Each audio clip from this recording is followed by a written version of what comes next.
Hello, all of you wonderful beings out there, and welcome to the stream. I am Razim, and this is Fallout Twin Cities Scar, Season 1, Episode 7, Repelling Steel. This is one of our tabletop RPG campaigns being run with our custom Scar system, or Stories and Creatures in Alternate Realities. This system is available for open playtest on our Discord as well as itch.io. Go take a look at it, let us know what you think. For now, we're going to go ahead and start with introductions, beginning with Enja.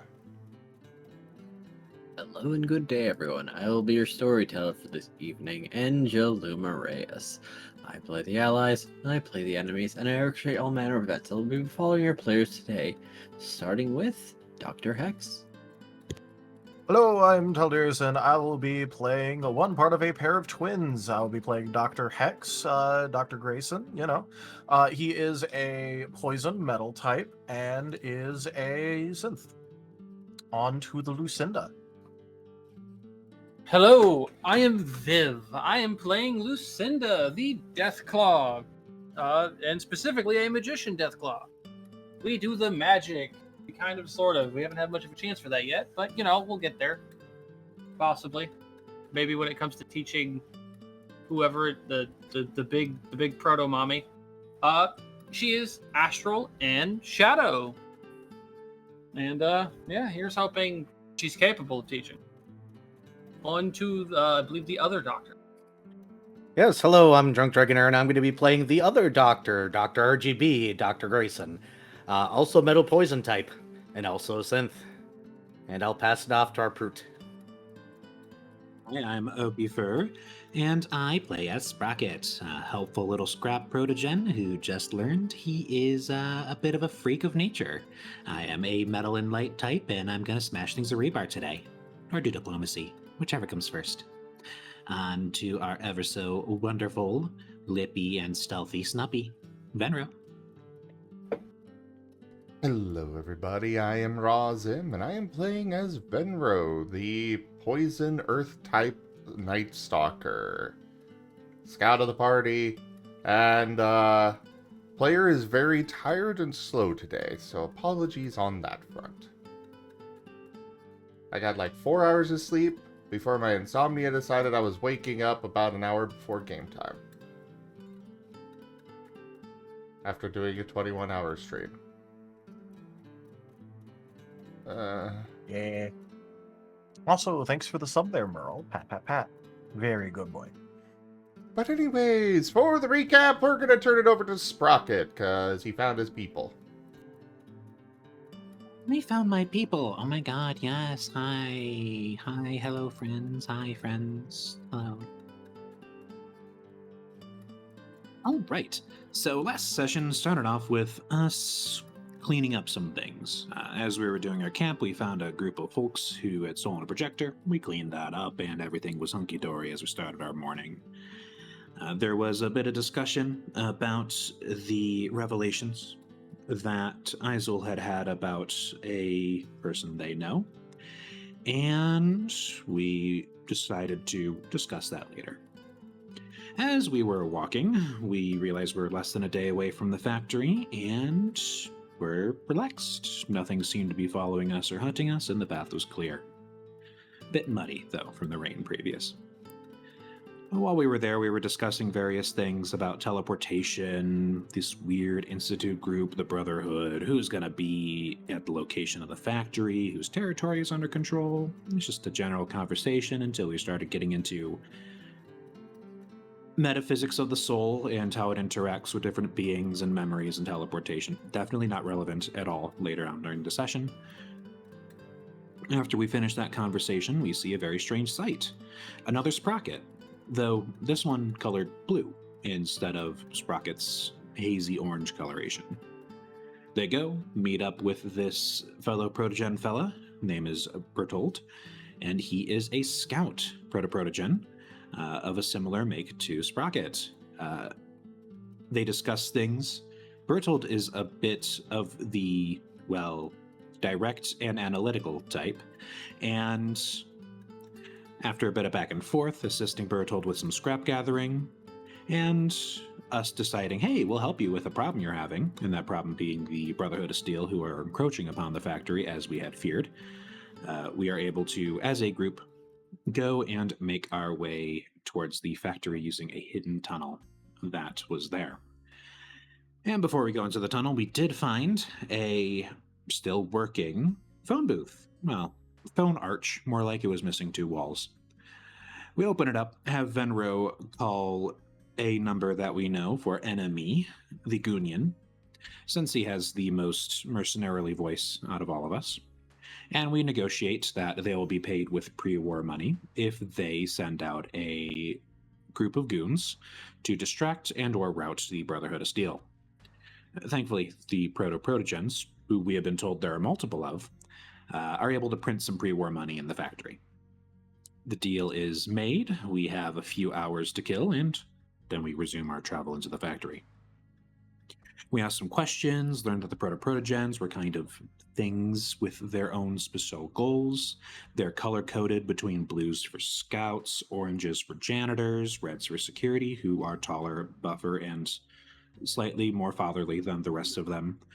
You have the medical, who also do the quote-unquote cooking, which is more materials processing, to then be consumed by the protogens.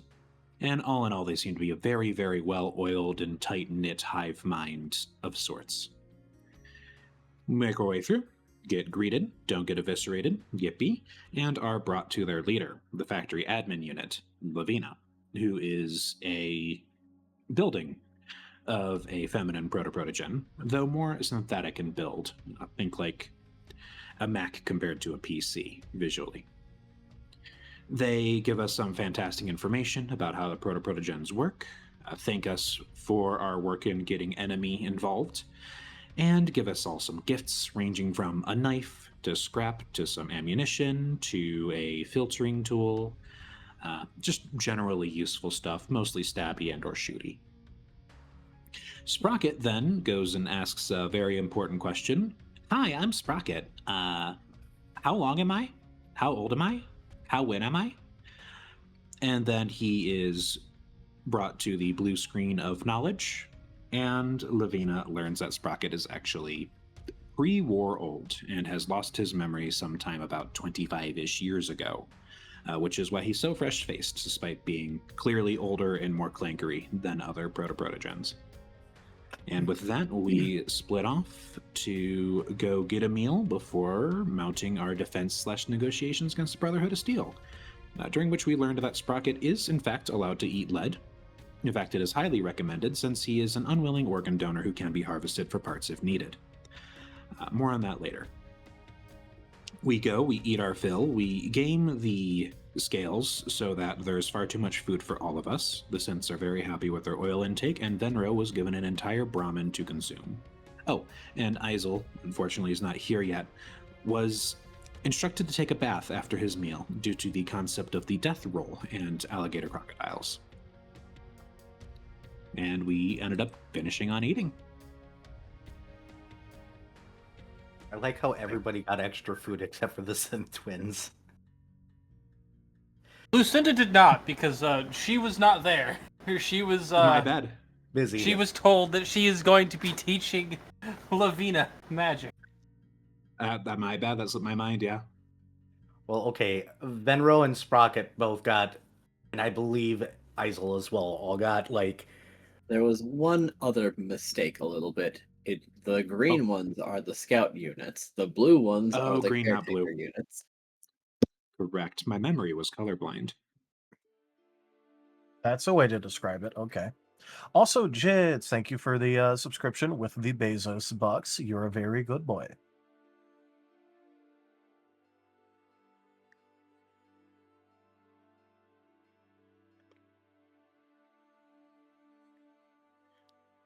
Just need to write down the colors because I forgot to do that. Kenku tipped $10. Bring the Burnanshan.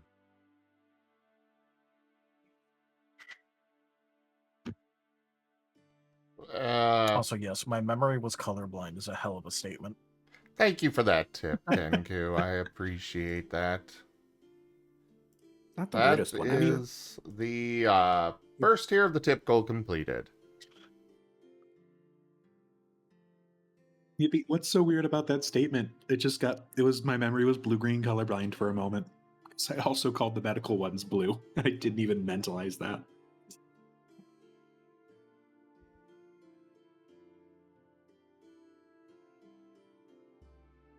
Hey, hey. Oh, Gimund. perfect timing. Yeah, we just finished describing how you death roll your food. All right, intro time. Yep. Hey, Gimund. And I'm playing Izul, the fire sonic crocodile. I mean alligator. Oh my gosh. Did you just... Never mind. All right, then. I'm not going to tease him because I want him to be able to speak since we're beginning session. Well, okay. There you go. So much for that.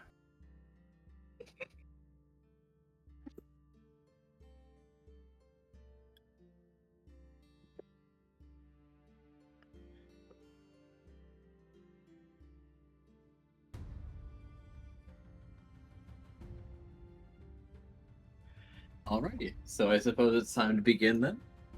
Yep. Arr. As for being theoretically pre-war, these facilities are overall potentially acceptable.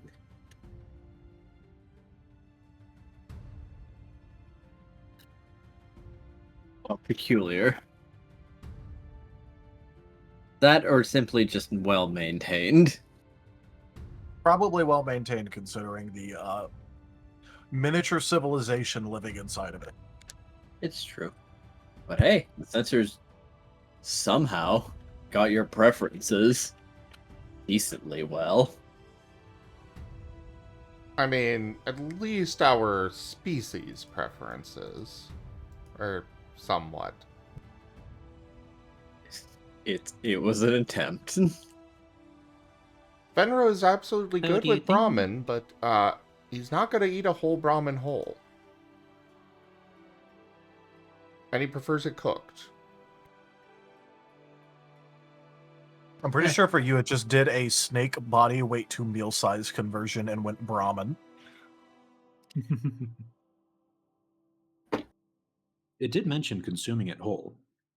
It did. Don't worry, anything that you don't eat, the synths can handle. And I'm sure Or we- Luecinda will appreciate leftovers. Probably. Or we could keep it. All possibilities. Ask them to shave it down and salt it, mayhaps. Ah, yes. Get some jerky. Brahmin al pastor.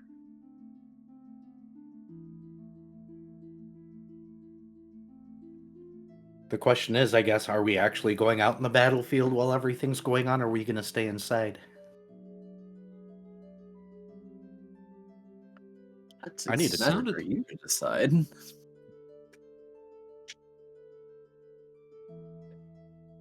I need to know where to set up the medical tent. Wouldn't that be better to place inside? You're going to very much so wish that it was closer if you're actually hit and bleeding out on a battlefield. Fair enough. I'm not the doctor here. It would be safer inside, that is for sure, but you don't always exactly get to choose where the best place is, so you typically just put it as close as you can to where things are happening, so you can drag people to it when they're down. I can do emergency services and keep somebody from dying, but if they need emergency surgeries, the tent is a little bit more comfortable.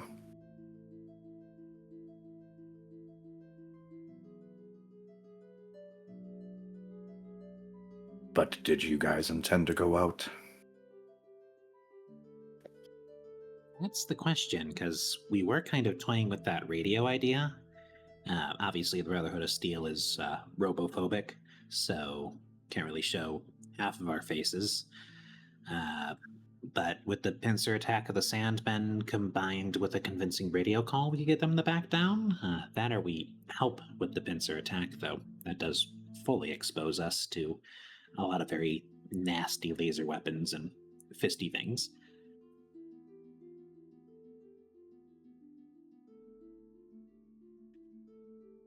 It really depends what they're actually sending against this facility right now.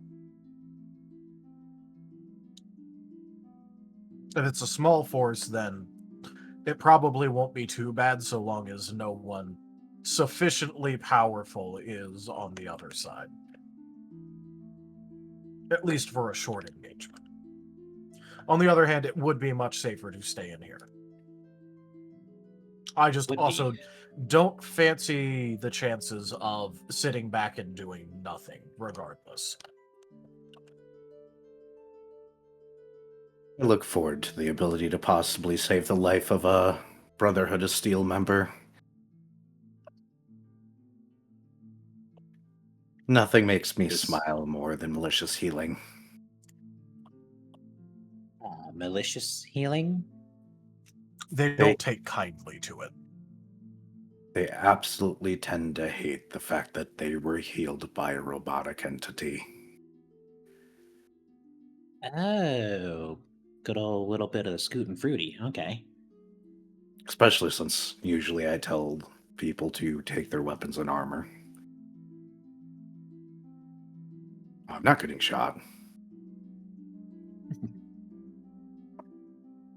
So congratulations on living. SWAT to the butt. Get on going there, you jerk.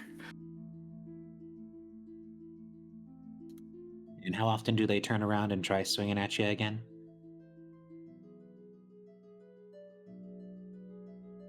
Surprisingly, Depends how self.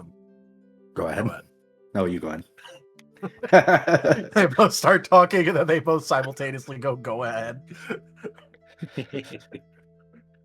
We were probably about to make the same joke, so go ahead. Hey, you're the one The Brain originally Cell talking Brothers, about it. everybody.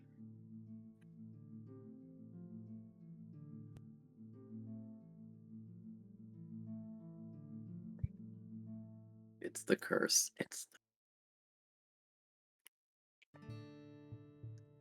It's funnier that we stop here, actually, and then the radio chatter starts up as we try to figure out who was going to say what and if it was the same joke or a different joke or worth saying now. But I believe the time has now passed. Thank you, Gabby, for the 10 months. Thank you, Cocky.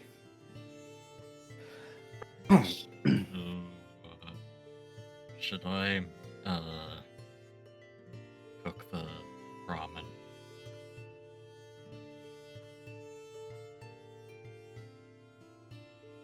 They're not stopping you from operating their kitchens if you wish. Thank you, Oki, for the tier 1 sub, and oh, there's the hype train. Thank you, Viv, for the 49 months.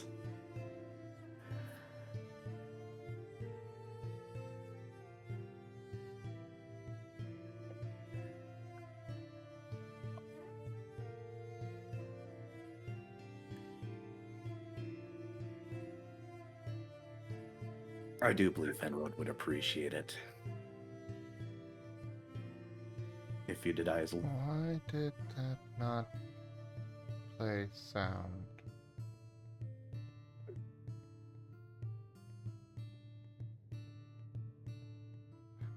Yes. I would definitely appreciate that.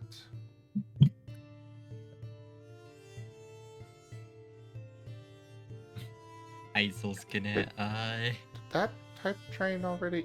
Oh no, it's still. Is level 1 complete? Also, thank you for the sub there with Bezos bucks there, Viv. Most welcome.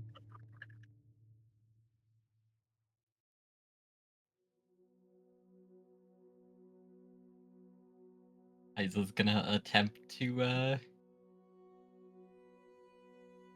cut up the Brahmin and cook some. All right. Now, what are you trying to make it into? Hmm.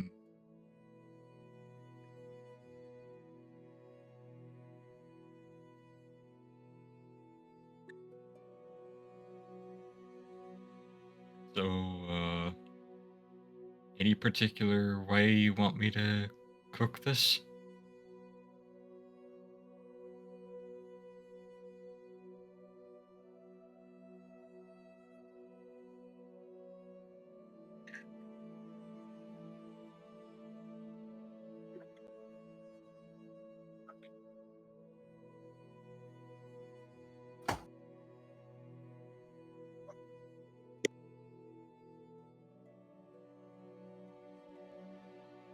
I mean, if no Oh, one else, right, that if would no one be- else, I am Then rally. I am up for this. I am just going to be a little slow on the uptake. I have no real preference on that. Let's see what you can do. Alrighty. Also, due to the antics with the scale, there's enough salt on the pile here that you could do whatever you want with it. Go on ahead. My mouth's already desiccated from having a fistful of it. You did. Izul's just gonna look at Sprocket. The mountain that fully obscured Sprocket is notably lower now.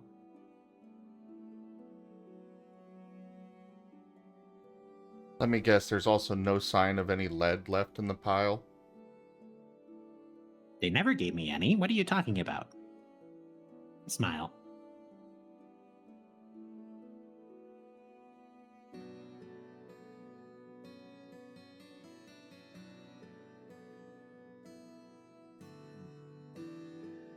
it's like when someone has a favorite part of a mixed trail nut bag and they go and search out all of that in particular first and declare they're not hungry afterwards.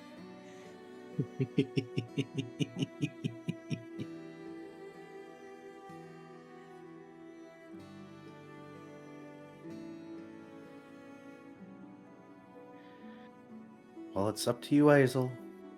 What you making? You have a Brahmin and salt, apparently.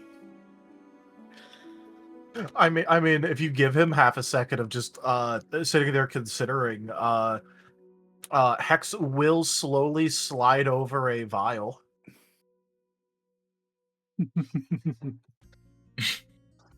What is the vial? Hot sauce. It's literally just it's a vial that's just labeled spice-7. Oh no.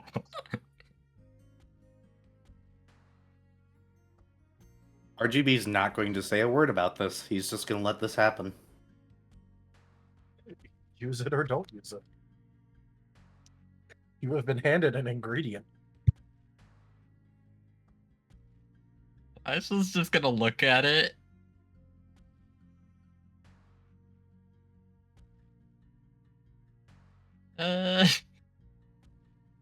Oh no, this is gonna be a terrible idea. He's gonna sprinkle a little bit on one of his claws and just do a taste. That is what he would consider to be a 7 out of 10 spice level. So for normal people, it's probably extremely spicy. Oh no.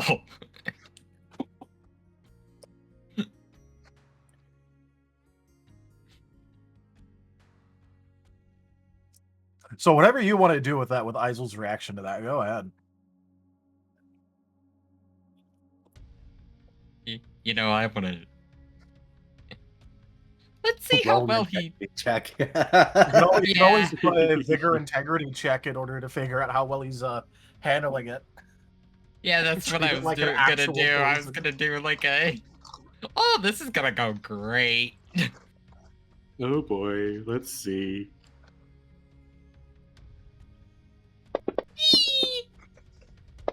Oh, he's actually handling it well.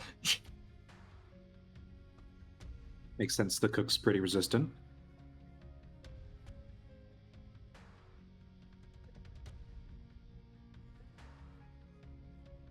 Oh, okay, not bad.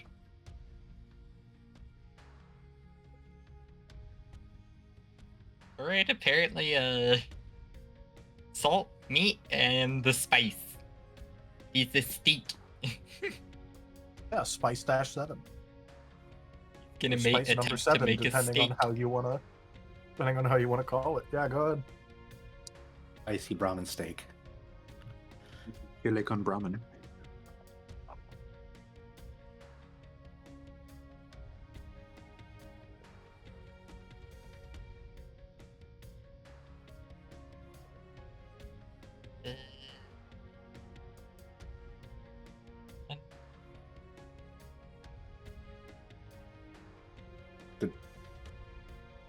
Did the Gimund just roll that? You're giving noises. Gimund is figuring out his role. Ah, the processing noises, right?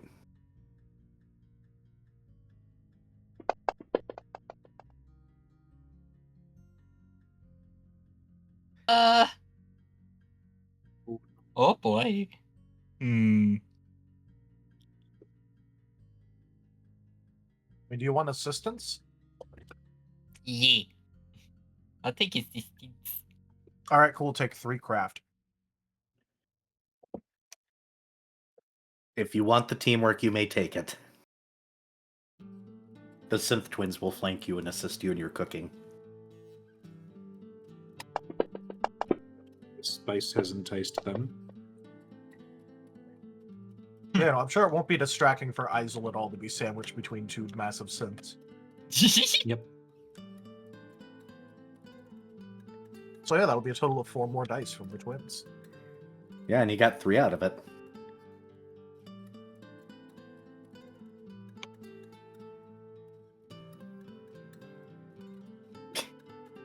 You okay there, Blue Bat?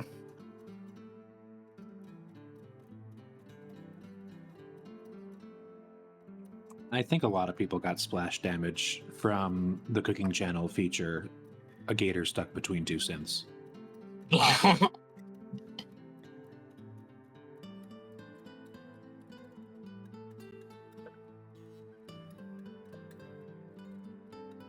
So yeah. Spiced steak. Spicy salted steak.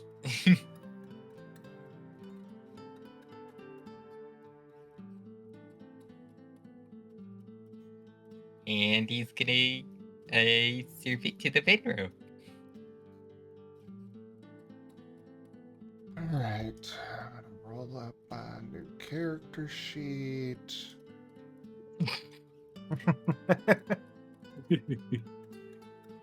Also, this is a question for Blue Bat's absolutely wholesome sake. Would you say that the gel tails of the synths is like room temperature or colder?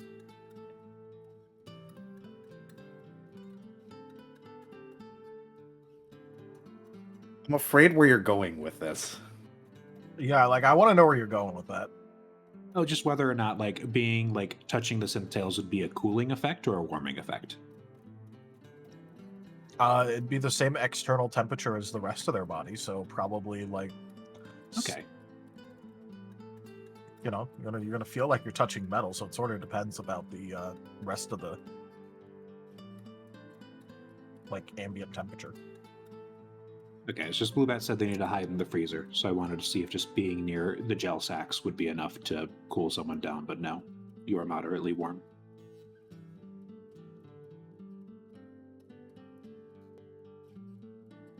Gel jewels? You know, Jails? I gotta mention Oki. What's that one phrase from Archer that we hear all the time? Right, phrasing. Damn it.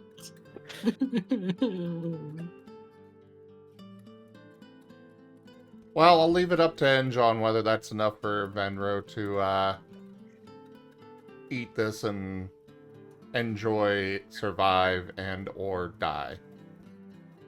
How much? If it helps, spice number 7 is listed as being similar to jerk seasoning. Oh, Oh, that's it?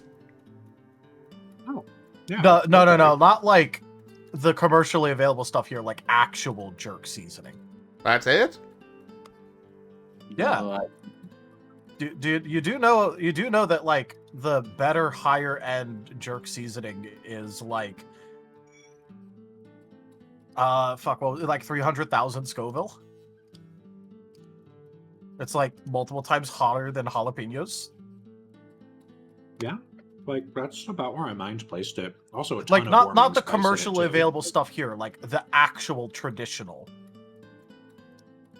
jerk seasoning. dear. Have you Okay, ever tried where the does it actual rate like, with- traditional? Where does it rate versus habanero? About habanero. It's within the range of habaneros, which are about like 100 to 300. About the same amount of Scoville. So from yeah, habanero yeah, peppers. that's fine. No, it basically.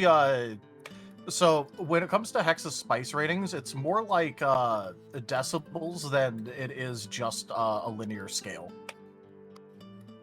When you say decibels, my only thought is he rates it based on some random person's volume when they scream after eating it.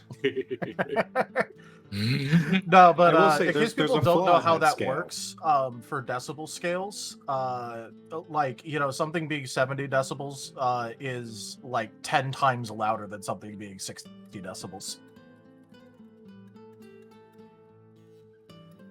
So 8 would be 10 times more spicy than 7. Yeah. And then 9 would be 10 times spicy than that. 7 is about the number that he's figured out that he can get away with handing without it causing problems, but it's still getting a lot of funny reactions if they aren't prepared.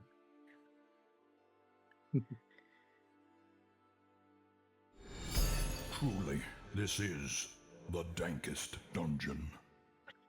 T_Garu tipped $5. Yum, tastes like burning. Oh, Go, Rue. Thank you so much for that tip and your $5 your support there. Yeah, $5. That is the second tier completed. Thank you. well. But anyways, But yeah, with that part of in mind, the reason I had to go with that. Yeah, go ahead.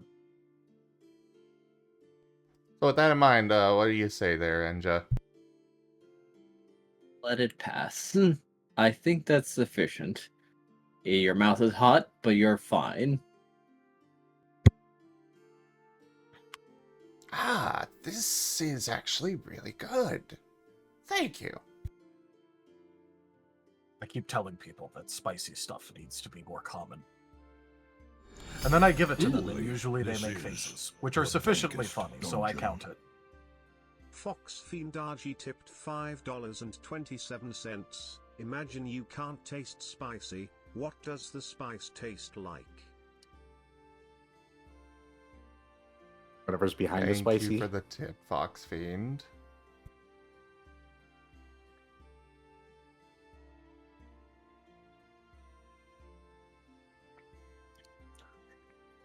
But yeah, part of the reason that I had to do my scaling this way, like out of game for him, was there's shit like the Carolina Reaper, which is just like over 2 million Scoville.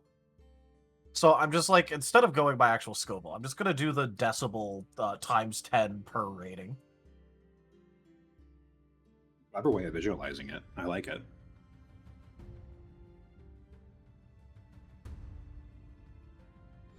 Hex looks very pleased, though, that someone is actually eating the spice and enjoying it. Gimund underscore tipped $10.67. Razim 6-7.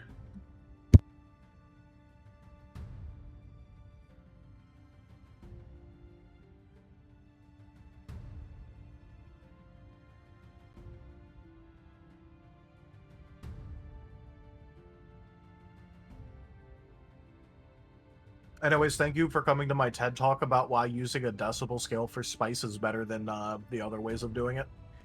Thank you for the tip, Gimund. That is the 3rd tier of the tip goal completed.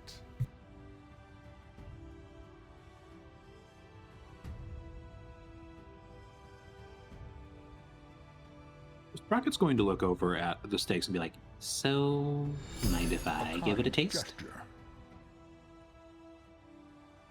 Go right ahead. And Izul will hand Sprocket some. Merle, thank you Sprocket so will- much for that tip. We might see the higher ends of this one. I did Which set is this one to scary. $50 instead of the normal 100 because it just hasn't been making it very far, but Hopefully. Sprocket, please botch. Please be the one to botch. That's exactly what I'm hoping for. That's exactly why. Sprocket is so full of mixed metals right now, actual flavor may kill him. We have Excellent. we have a good way of encouraging a botch more. If you really want to, you can roll and then just reverse boost a bunch of shit until you're almost guaranteed to fail. well, that only It doesn't give you Hilarious. the he it doesn't give you the extra dice, but it does give you the funny botch result. yeah. I saw 2 ones and yep. Yeah, I think the dice have spoken. I think you need to get rid of that 10 for extra funny. You won't So, get so extra what would dice. that... sorry, what'd you say? I wouldn't get extra dice, or I would? 266 tip $10. Frosty Bite, thank you so much for that tip. Yeah, so the way that this works is it counts as modifying your roll, so you don't get the botch EX dice. But what it does do is if you're missing boost die, like from this session, doing a reversed boost lets you reclaim 1 boost. So it in this doesn't one, give you it a just- permanently sticking around. Yeah. Yeah, it would be a wash since it's 1 for 1, but if I were to do more intense things, it would then lean it more in one direction. This is Okay. the Yeah. Plus, it dankest doesn't cost a dungeon. boost to use it. It reclaims a Okifu boost. tipped $5.67. Spicy 7. Thank you, Oki. That is the tip goal fully completed. Thank you, everybody. This one. Oh boy. But yeah, so what you can do is you can reverse soul boost, and what you do is you re-roll a 10. Yep, that's... You know what? That's what we're gonna do, because a pirate is free, and Yep. I am a Sprocket. It doesn't give you anything technically right now, but it does give you a funny botch result. It does, and we're in it to win it. This is the first time of a character intentionally trying to get themselves to botch. And This is there a it I is. mean, I've done it -2 plenty of in times. It's total. just that usually my luck is funny, so it just goes with it. I mean, a We've 0 got a is negative... Yeah, this is a -2 on Sprocket's spice tolerance right now. Have fun, Ninja. All right. So, -2 total, eh? Hey. Well, Sprocket.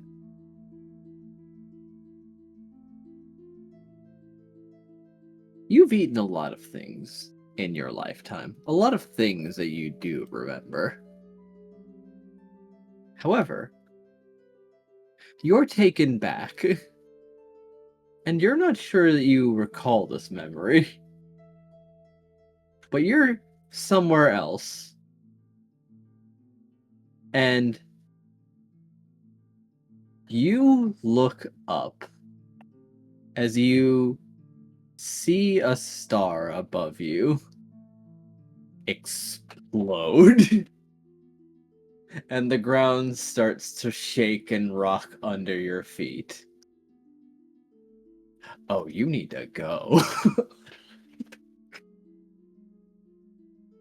What? What? Run, bitch. Sprocket? To where? Is this a fugue state? Sprocket runs.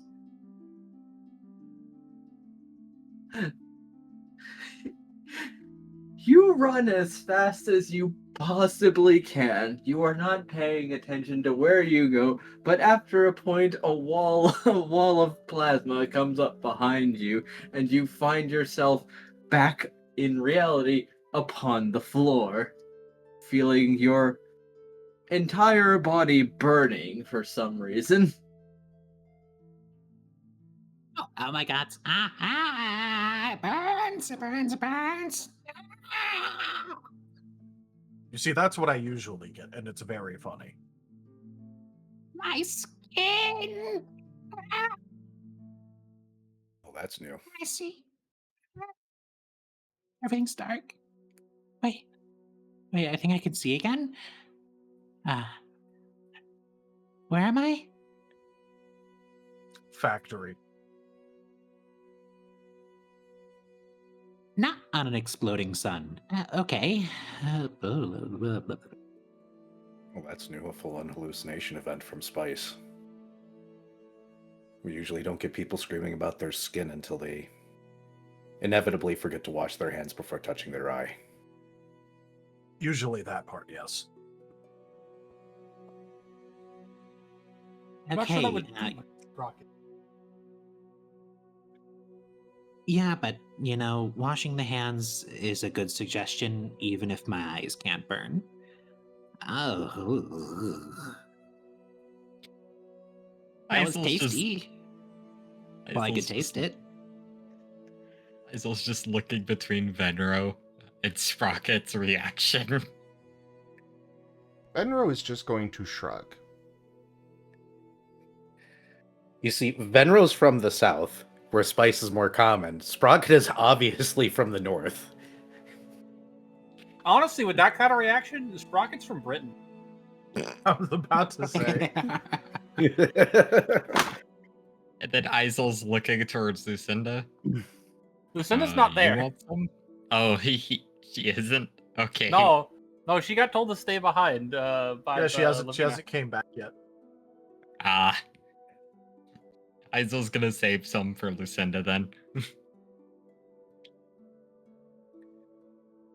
I mean, Hex is definitely eating his. It's spicy, of course he's gonna eat it. Dr. RGB will also join. Hey. Get wrecked. Hex will Mala. just reach over and just like pour out a bit of a bottle on top of it. It's just a bottle of grease. Hell yeah.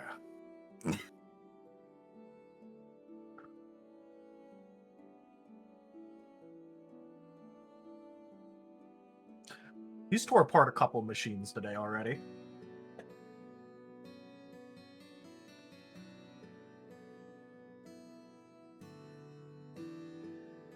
And 0% lead.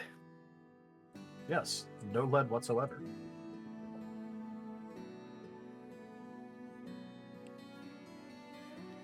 Not like we'd ever find any.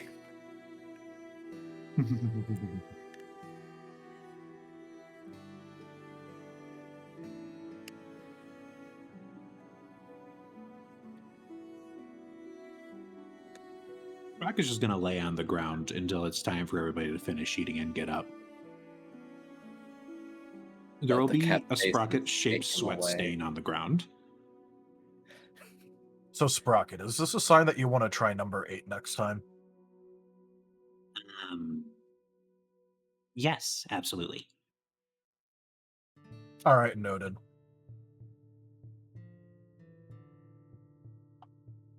I'll make sure to get those Wait. numbers ready. My brain's not doing so good. Is 8 a higher number or a lower number than 7 right in this world? higher. Yes, definitely. Sure.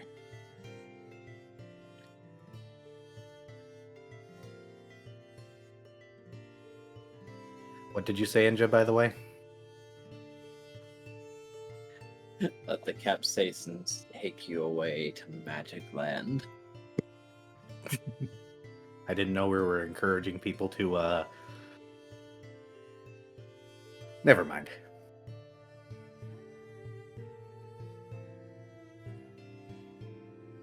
By spice level 10, Sprocket will see an entire pantheon of gods. They will He'll all make be in his contact own with mind. the spice gods that will find him Yeah. wanting. You have not passed the test, child. You may not enter. You're where?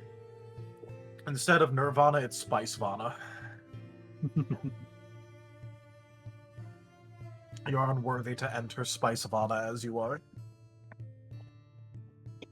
Now I'm just imagining an anthropomorphized Carolina Reaper Pepper as the Grim Reaper, with just a really long curled red nose.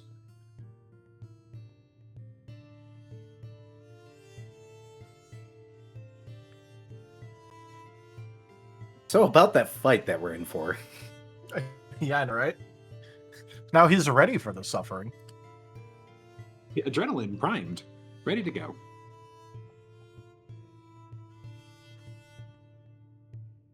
You could get more information since these are the ones that are actively fighting against them. They've probably got some information.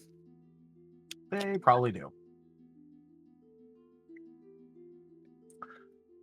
Honestly, one of the things we're probably waiting for in character was Lucinda hasn't gotten a chance to eat. Understandable. So Lucinda, we're probably waiting for they her to get done with her thing. many questions for you, and eventually you have to answer. Eventually, you do get to answer at least most of them. I figured as much. Lucinda will be explaining as, best as she can.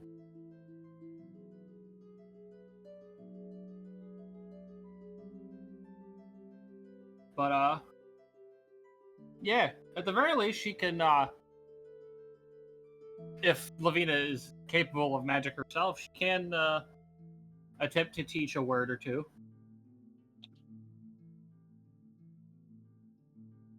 Oh, she is capable after she starts getting the theory down.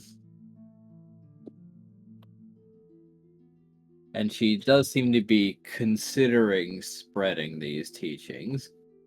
But she has an idea. Oh boy.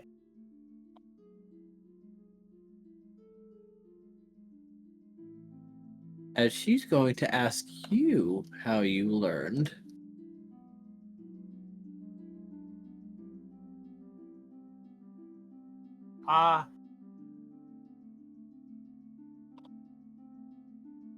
Well, part of it was books that I read, and the fact that I have an inner reservoir of like radioactive energy that I tap into, have the effects happen. Sort of a combination of the two. It wasn't any like proper structured learning. She'll nod. And consider that this magic is similar once the theory is properly applied to other things. And so she's going to try something in front of you. Oh boy. Something that she's going to replicate with what she saw inside of Sprocket. As she's going to try casting a mass.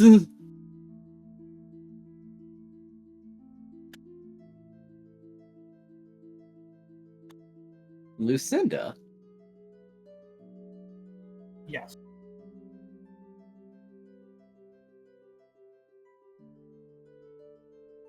You watch as she is successful with this casting. However, she from you it was drawn. And now there is a small concentration of radioactive energy. Oh boy. And she's going to tell you to take it.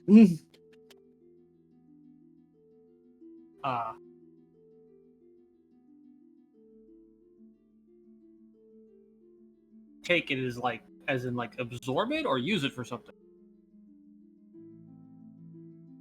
Take the energy. Okay. Luecinda will stretch a hand out and attempt to, I guess, absorb it? Take control of it?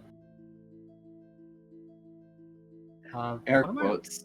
She is quietly waiting for you to succeed in casting the spell. does she want me to cast a mass? Or Yes. I don't have that word. Then watch me closely, as you might be able to pick up a mass 1 at a discount. Okay.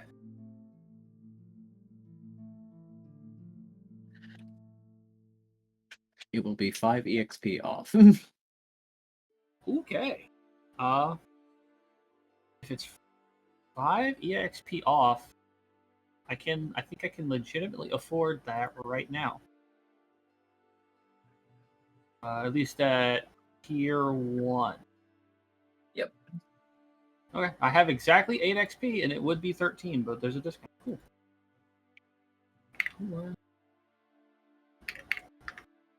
Luecinda. Yes. Okay. I have that now. Through teaching, your own magical abilities have increased. Huzzah! And this might be a slightly foundational step towards harvesting a lot of radioactive energy, perhaps even temporarily cleansing some areas. That couldn't possibly ever be useful in a place like Fallout. Could never go wrong either. Yeah, nothing could ever go wrong. Don't watch. Hopefully, This no factions spell learn about the requires living filter. concentration.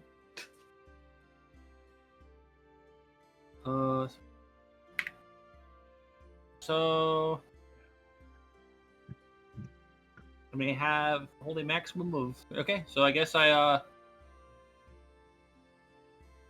use a mass and attempt to, I guess, amass the motes that he has available. Yep. But for this case, you will be taking the ball of radioactive energy that Lavinia had gathered from you. It's back in your hand and your control. Huh. You could use this to technically cast higher or more than your natural capacity. Ooh.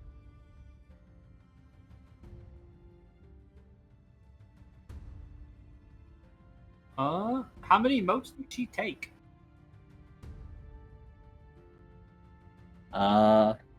6. Okay.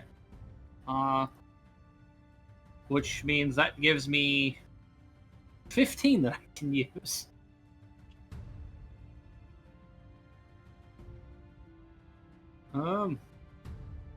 She even.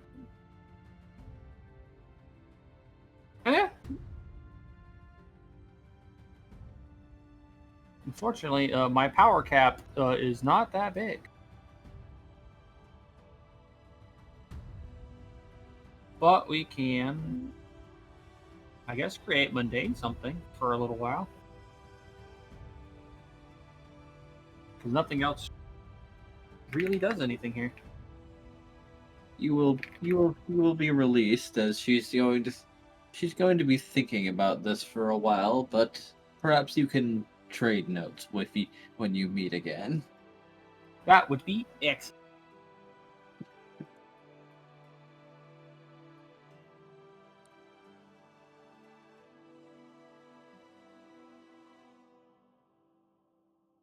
I could make a tier 5 item for 5 minutes. It's pretty good. Let's go. I don't know what I don't know what that tier set is even for. A mundane item. What counts as a mundane item? Basically anything that isn't magical in nature itself. Okay, so she could like make a weapon then, or armor. It's just not particularly fancy. Yeah. Huh. When it comes to mundane, it just wouldn't count as like a magical item, Yeah, that's pretty neat. even though it's made of magic. Well, yeah, she used all the magic to make the item, not to enchant it. Yeah, well, that's what I'm saying. Why? Okay, that's pretty neat. Well, I guess now she has a, I don't know, a tier 5 helmet for the next 5 minutes. Huzzah. Which is better than anything she's made before, so that's pretty cool. Tier 5 helmet? I don't know, she said mundane item. It lasts for a couple minutes and that's it. We might want to put some more guidelines on that. That's This why might we're come play as- testing. Yes, that's why Just we're bomb. playtesting. You're 5 welcome. Because being able to create, tier 5 armor at, we're still To be tier fair- 1, aren't we? To be fair, that cost all 15 motes that we had. That is including what was a math. So that's the one thing she can do for that. It's a mundane item with no special property. It is just a helmet. It's your quintessential spaceman helmet. There we go. Oh, wait, it's not actually armor? No, Oh, okay. No, it's Never just- mind then. It's just a helmet, but you could use that for narrative shit. Again, I am slow today. I apologize. I heard armor before, or weapon and armor before, so I'm like, carry on, everybody. I apologize. Yeah, it's just a mundane object. If you want to do that kind of shit, you need to start getting into duplicate or something, which is like 10 times tier cost. It'll be a while before we get to that one. Don't worry.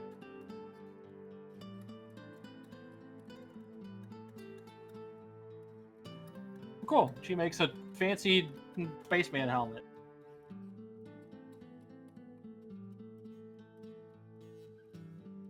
Yes. I so assume made that's- synth in a space helmet. Epic. Yep.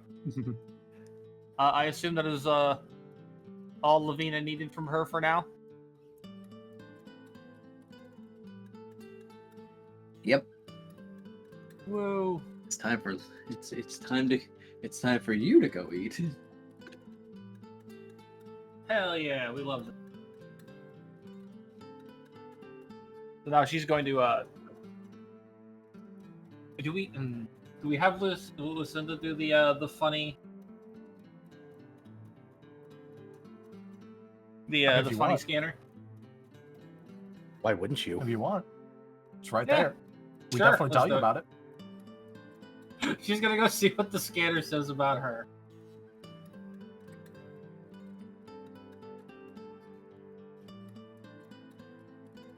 Please say glitter. Glitter's a disease, my guy. Well, I'm just thinking, like, what would a machine think of magic? Like, if I were a machine, I would think, like, glitter, just offering a vacuum, like the concept of a vacuum of space. Like, what else would be magical? Sprocket's not allowed to cook for the party. Understood.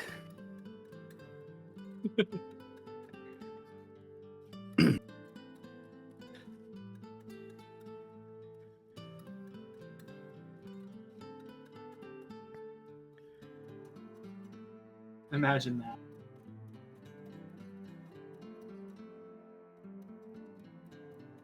All right. So we step on the scanner.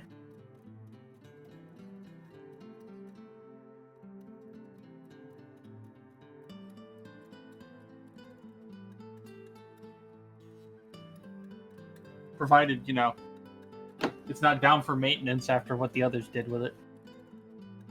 Did get abused pretty thoroughly.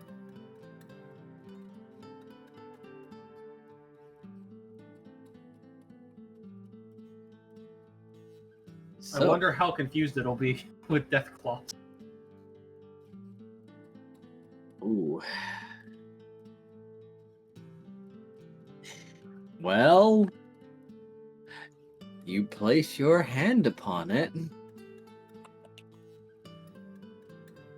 It's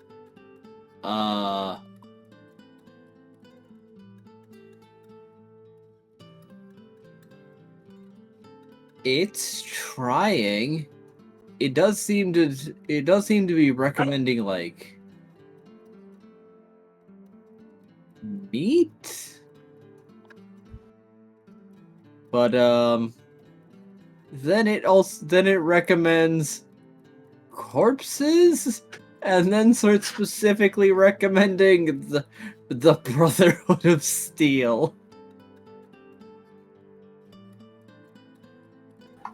Before also recommending mushrooms. Well, some of these are correct-ish.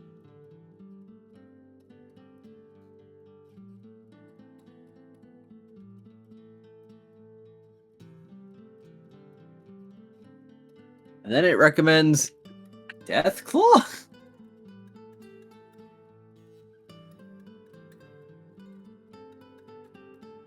However, they do not have any in stock. No Deathclaws in stock? What a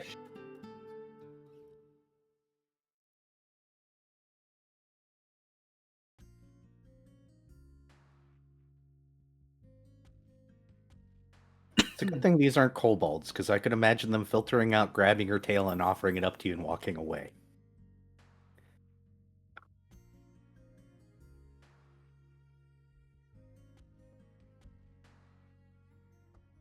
The kitchen seems confused, as if it's pondering, should they have been collecting the attackers' corpses? No, I don't actually wish to eat Brotherhood of Steel people.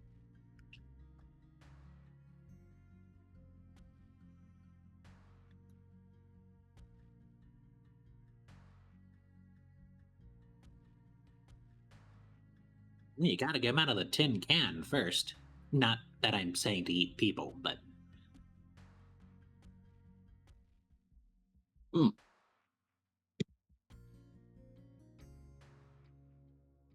Anyways, we have properly spiced Brahmin over here. Do you want some? Yes. Yes, I do. That sounds...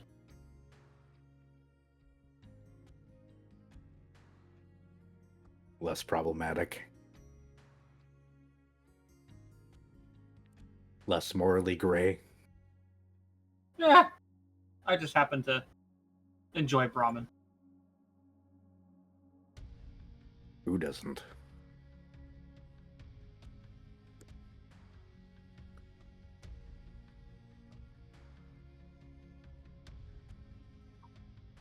So she will walk over and get her own plate of cooked and spiced Brahmin.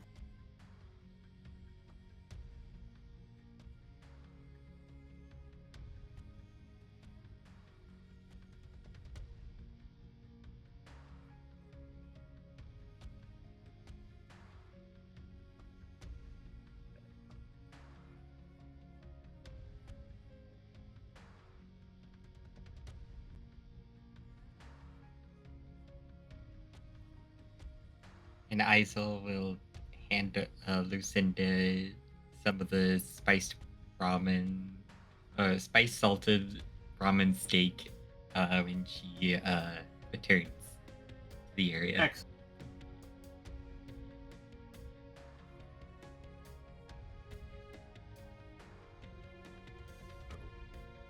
Now we discuss the plans.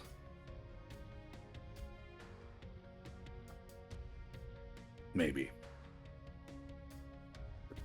Well, we need to do something. And we already kind of agreed that going and leaving and just hoping that the Brotherhood of Steel problem gets dealt with is going to be problematic for us. Both morally and, well, just I don't fancy their chances. The protos. Yes. Which means that likely we're going to have to do something here. Whether it's preparing things inside so that way we can properly help if the Brotherhood makes actual progress into the building. That could be one thing. Or we could set up, wander out there, and start trying to help them more directly with the Brotherhood. Either way, that's a couple steps down the line, but it's going to be what we work towards. Is anyone feeling any particular way about this situation?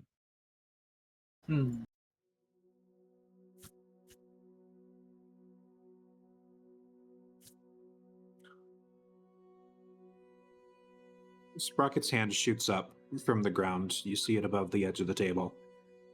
I feel like no matter what, we're probably not going to be able to fully rout, I think was the word used, the Brotherhood.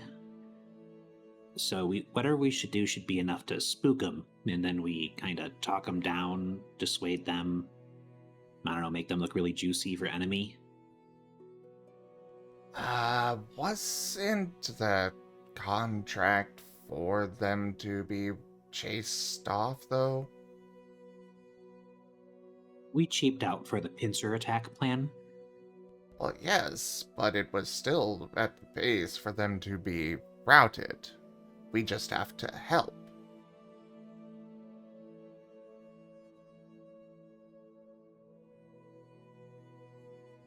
Yeah.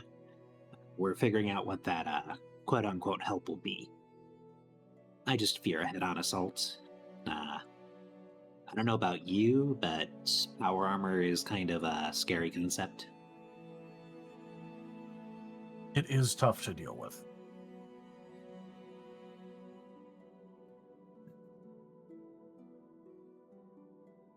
Well, I guess we could ask our friends here, or, well, the protogens, what sort of equipment the Brotherhood has been using. I was going to ask them additional questions when we actually figured out what we wanted to be doing. Do you believe that the additional questions and the answer therein would actually help people make their decision? I think so, because if it's a whole standing army in power armor, then that tells me I want to be on the opposite side of whatever's going on. And if it's just people in normal clothes, whatever they're called, just normals, then that seems far more reasonable to beat them over the head, you know? If I recall, they usually call those squires. Ah, okay. The word squatter came to mind, and I knew it was wrong, so I didn't say it.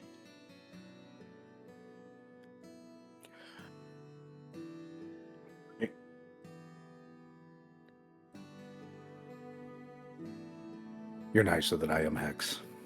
I'm going to let you ask the questions. Well, alright. Or we shake a sprocket at them. That seems to also work. We can, but I also do not trust Sprocket to know the correct questions to ask. I feel like he would start asking questions and then get distracted halfway through.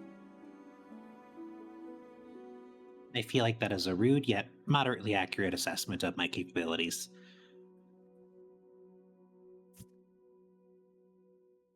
So, I think I'm going to go start asking questions. If anyone else has questions they want to ask, you can go ahead and follow me.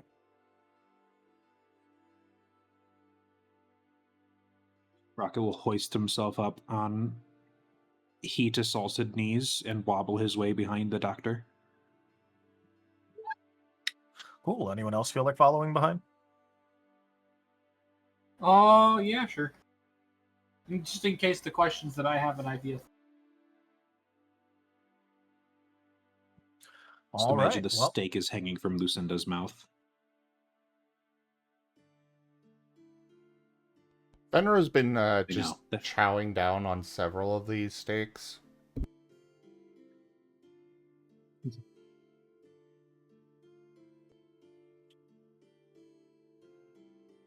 yep. But yeah, Hex is gonna go find one of the like red security ones. Since we know that there's at least a couple that aren't actively out there right now.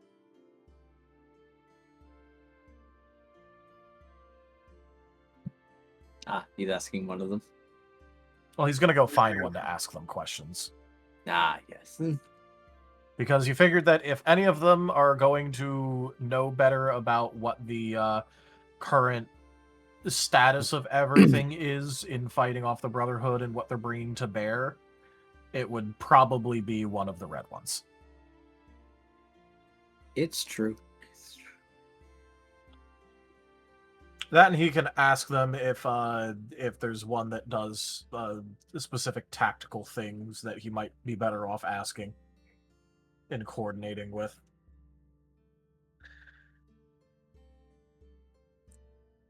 But he does at least know where to find a couple of them, considering Yes, we he passed does. by some on our way in, and there has been a couple around eating. So They're scattered around, but they're primarily fixated around the entrances. yep, but we only really need one of them. So Yep. So,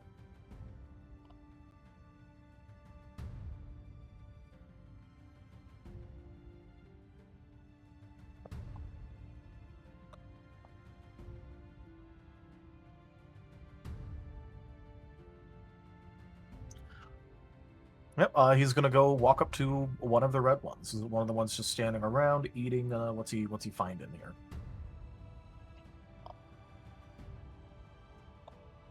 all right.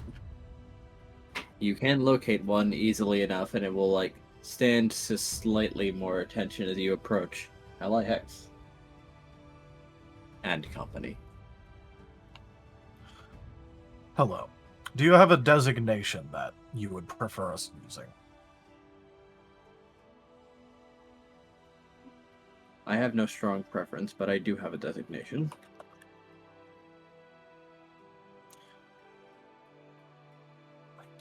All right. Well, in that case, we would like to know more about the external situation going on with the Brotherhood of Steel, such as the current amount that you have determined have been attacking, the strengths of those forces, any notable equipment they might have, things of that nature that would help us when making an informed decision about how best to support the effort here.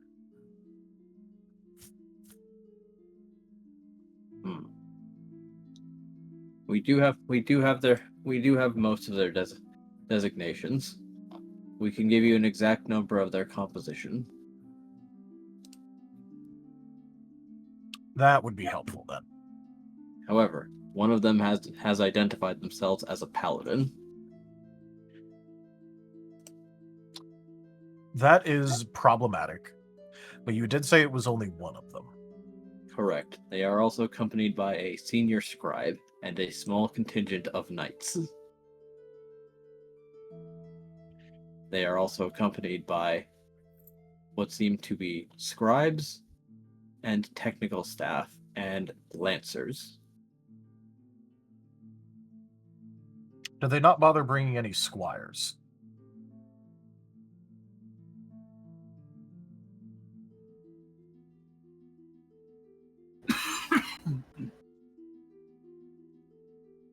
I believe I have stated that they have squires. I said scribes. Oh, before, like, sorry. Which, Yeah, sorry. They have scribes and squires, along with lancers and knights. They also have a senior scribe. Hey, if their primary battle force was scribes, we'd be in luck. Like, roll those. Well, yeah, nerds that's over. why I'm like taking note that they have a significant number of scribes with them.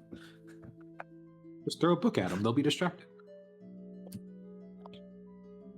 But yes, if you want the exact number, they have 1 paladin, 1 senior scribe, a head knight, 10 knights, 12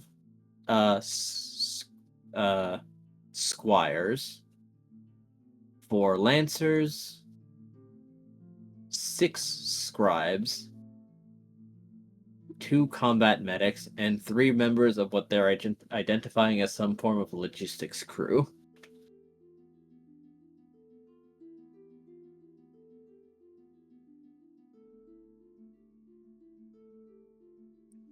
All right, so just to double check, 1 paladin, 1 senior scribe, 1 head knight / knight captain, 10 knights, 12 squires, 4 lancers, 6 scribes, 2 combat medics, 3 logistics crew. Yes.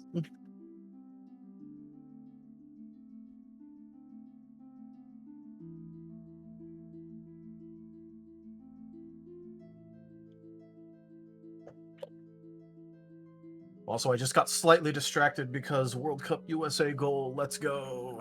Hey. Let's go, USA. All right, cool. Anyway. Hex is going to frown a little bit. And then go, you mentioned that they have about 10 knights as well as a head knight and a paladin.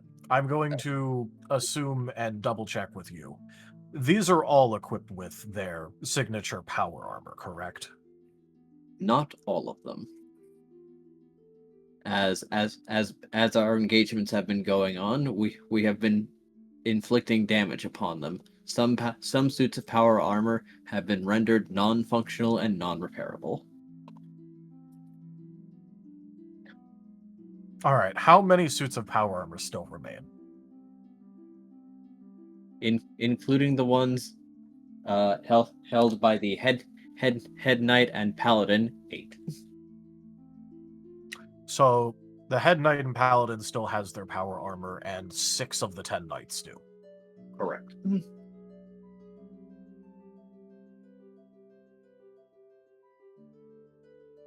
They is quite a probably bit. have less active, but as some of them have managed to retreat while their power armor was still considered repairable.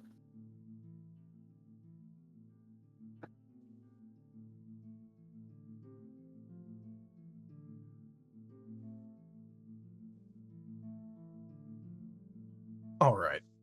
With this in mind, what sort of weaponry are they using?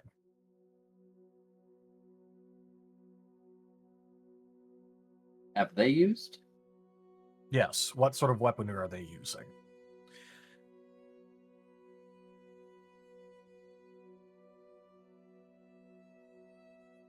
In terms of, are they using kinetics? Do they have miniguns? Do they have laser rifles? What seems to be this particular group's current offensive makeup? A mixture of laser and heavy miniguns. The paladin in particular, however, seems to also favor melee kinetic. So the head paladin likes to stab people. Got it. Or punch. That too.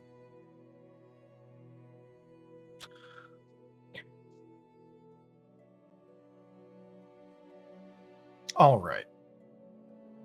Have they been using any of their, I forget what they call them, but the things they used to fly around? They have not.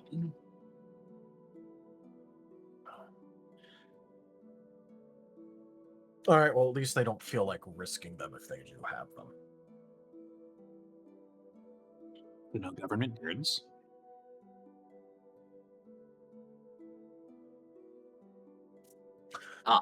I had to decide whether or not Hex would bother remembering the names, and then thought of what the vertebrate's name was, and then just realizing no, he'd think that's dumb. He'd think that's a dumb name, so he wouldn't remember it.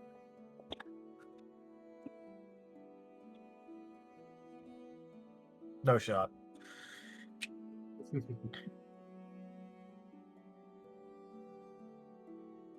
All right. You Are they? know, do you guys believe that you might be able to quickly process my venom into something that would be very harmful to them if ingested?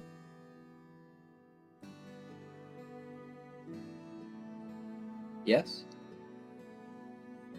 Well, it was more meaning for the doctors here, but if you can do that... If we can place it inside a vial and bring it to a foundry, we can process it.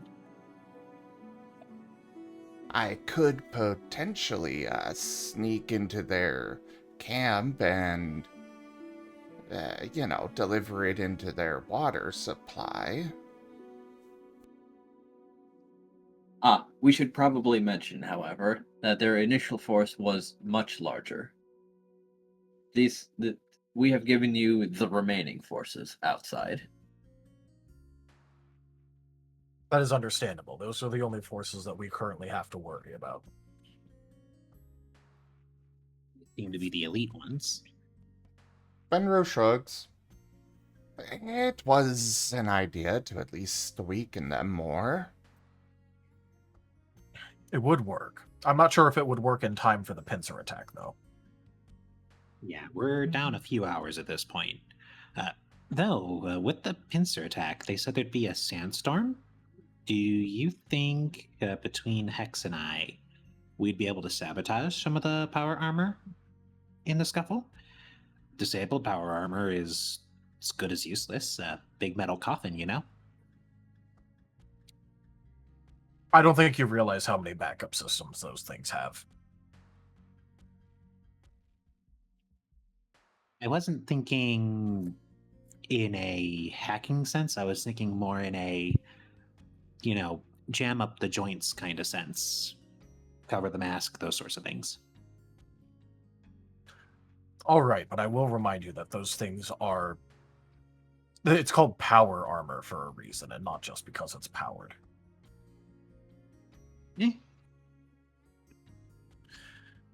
Either way, you'd have better luck with, I think, Venro with that.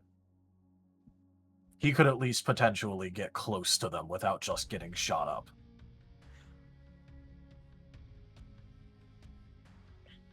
But in order to appropriately do and make decisions on this, I need to ask a couple more questions in relation to this. Now that we've already determined some of this. Are they sticking around in one large group, or are they continuing to split off into battle groups?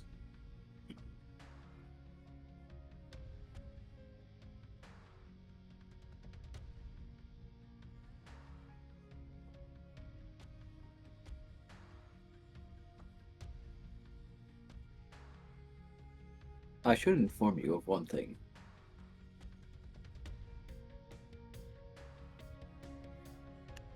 The administrator unit has informed us to prepare her armor. If this is the major push to expel and break their fortification, she is considering being fielded. This is understandable.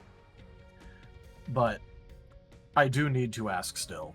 Are they in one large group attempting to just shell the facility, or are they splitting off into battle groups in order to cover more area when it comes to the factory? Initially, they had tried to encircle us. They do not have the remaining forces and are concentrated on one location now.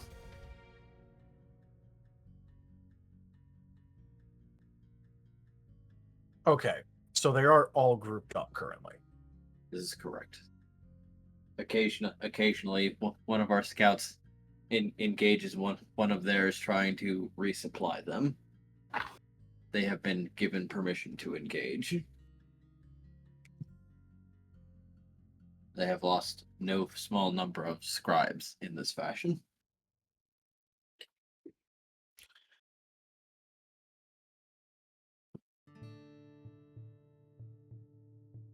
All right. Through what methods are they using to currently threaten the facility? Do they have some heavy guns set up in their fortification? Are they shelling us somehow? How is this currently being undertaken by them?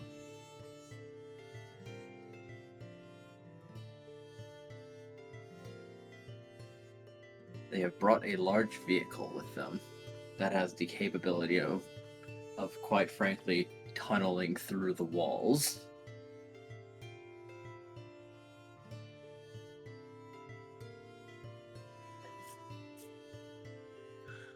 Okay. So they have no current ranged shelling that they are doing. They do not. When they are engaging in a major push, they will charge alongside the vehicle, and we have to choose whether to focus fire upon the vehicle or continue to reduce their numbers.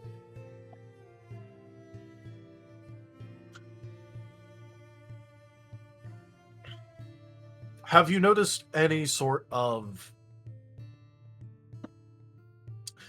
So you mentioned that they have logistics crew. Have you seen them offloading any sort of external shipments? Yes. So they are currently being resupplied from elsewhere. Such seems to be the case. However, they seem to be wanting to attempt to take this facility. So we don't need to worry about too much collateral damage from them then. Yes? Such seems to be the case if they're taking such a method to specifically breach our defenses from one direction.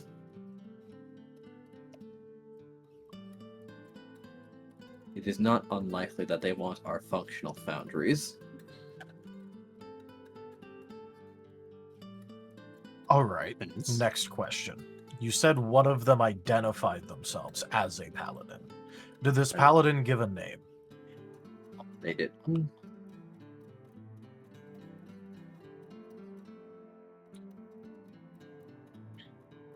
So, an unnamed paladin. No. They identified themselves as Gideon Ward.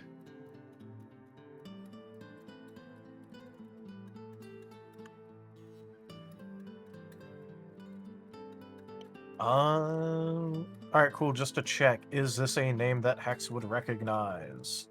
It is not a name that Hex would recognize. All right, cool.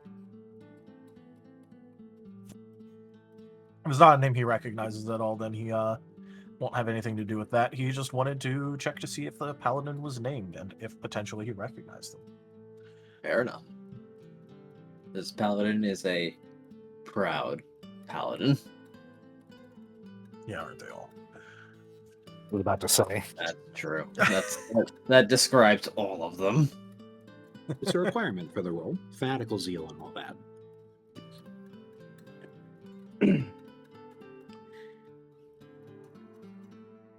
Interestingly, when we were initially surrounded, they asked us to quietly stand down. We knew of the Brotherhood of Steel, however, and did not think that such a thing would lead to high chances of survival, so we declined. They have made no further attempts to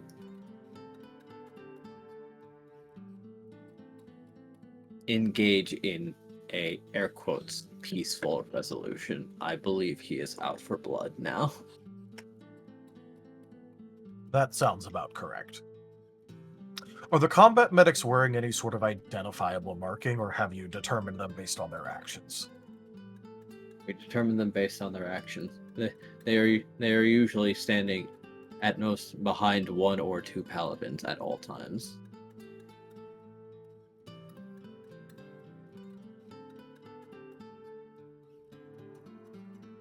Or These are down to perhaps one it is- paladin. Sorry. Knights. Yeah, I figured they meant knights. All right.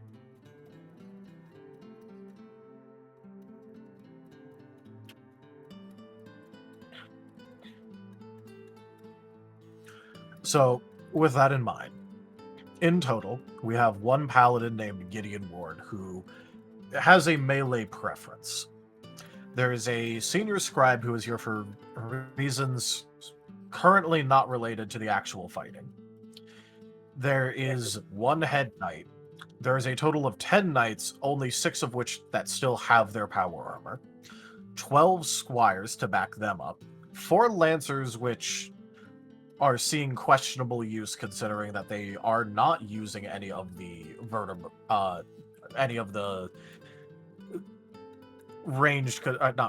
flying contraptions they use. 6 additional I'll try scribes that have not to mostly use the knowledge out of game. Yeah, me trying not to use proper terms when I already determined that Hex found that particular proper term stupid and forgot it. Just hates birds. No, this is because Verbird's a dumb name. Let's just call them what they are, government birds. Exactly. It's just what I called them. 2 combat medics, which have to be identified based off of where they're standing and what they're doing, and then 3 logistics crew that are shoveling in and offloading stuff from outside of this current combat. They're using a mix of miniguns and laser weapons when they're actually using weapons, and they're attempting to breach the facility by use of what is effectively a large drill.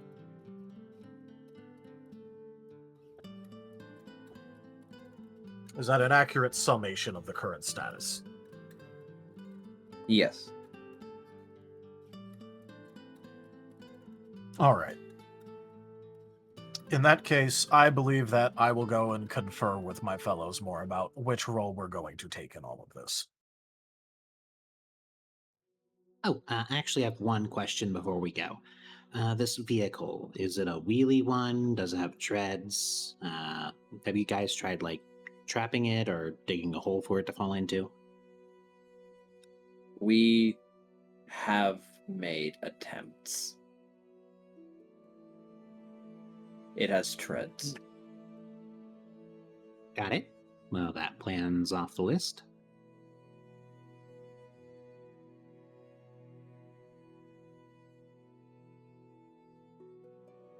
Sleep tight, Merle. Good night, Merle.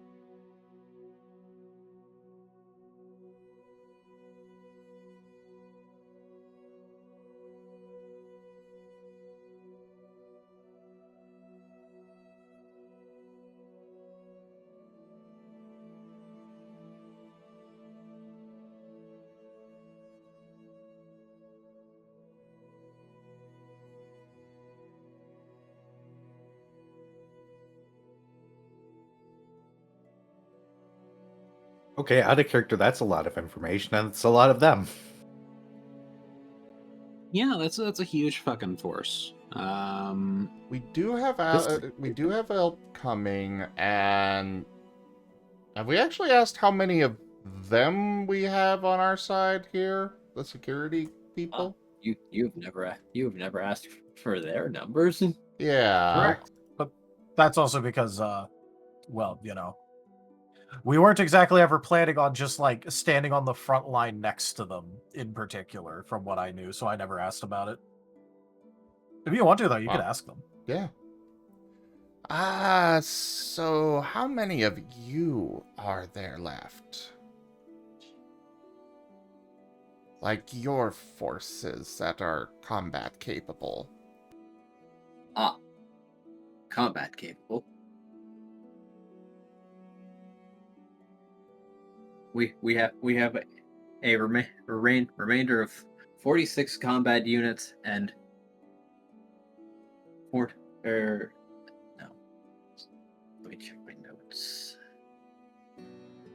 Yes, 46 combat units and 32 scout units.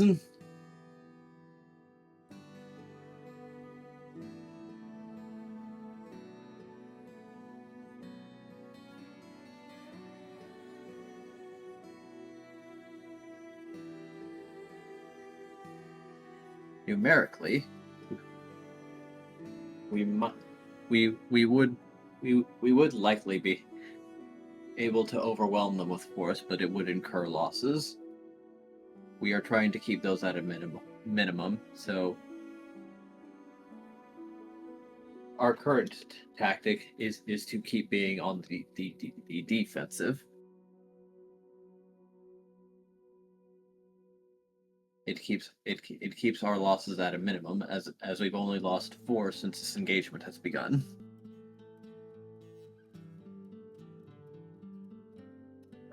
That, and when it comes to attrition, we also have the upper hand.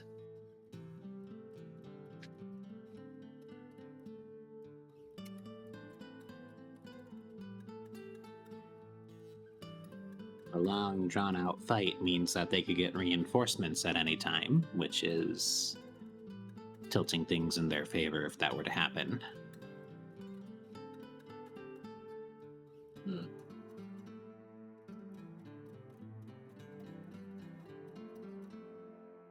That is correct. Perhaps we should try to be more decisive then. Well, that's what the next few hours are for. Oh boy, we signed up for some real shit.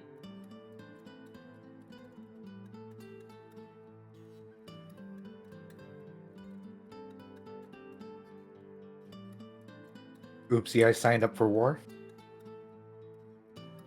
I conscripted myself. You did. Good job. I mean, look, there was a reason why Hex didn't ask about the things, because he didn't even think we would want to like stand in frontline bullshit with this. Yeah, like Not Both when in there's a can- paladin around. Yeah, no, like fuck. yeah, this is a dissuade or sabotage situation. I don't think in any world fighting will win ever. Yeah, no, like he was thinking like, all right, cool. So since the salmon are gonna cause a sandstorm thing to happen, then we could get in and do a little bit when it's not massive visibility and a hope to God that the paladin doesn't find us. Yeah. Now, that's what I was suggesting with the sabotage, is like just anything to take at least a couple of the knights and hopefully the paladin out of tip-top fighting conditions, so the swarm could get them. But I guess we could bring it back to the table, where I imagine the last few who did not join us are still stuffing their faces. Well, you see, the thing is that there's one brother with each of them. Yeah. Oh, well, right. Venro Radio, brain cell time. For the record, Venro did go to talk with them. Yeah, he took his food with. Yeah, he took the food with Izul him. and RGB were left behind.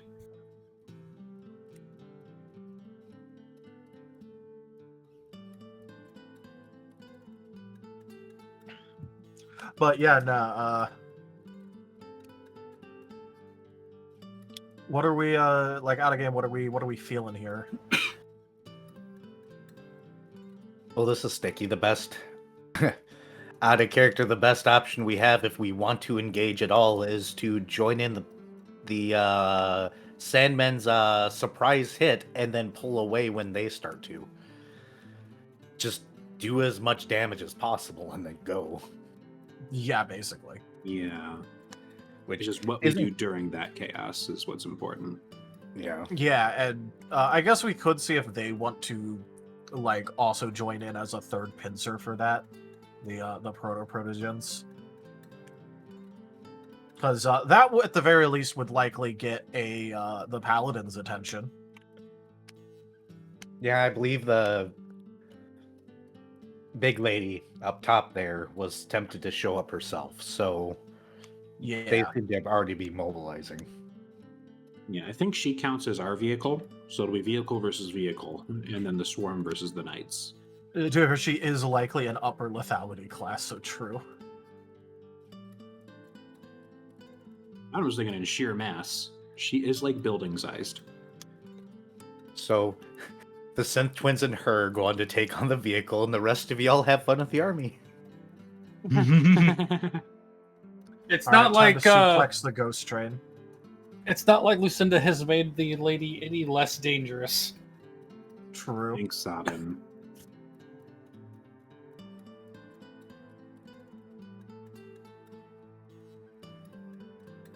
But yeah, so like from the sounds of it, they have like 8 people left that are currently capable of using their bigger, stronger guns. And only one of them was described as being a melee specialist, and that's the paladin. So like, we don't want to be fighting him anyway. That man would just rock our shit instantly. Yeah. I am thinking of a 4-letter word, and that word is bomb.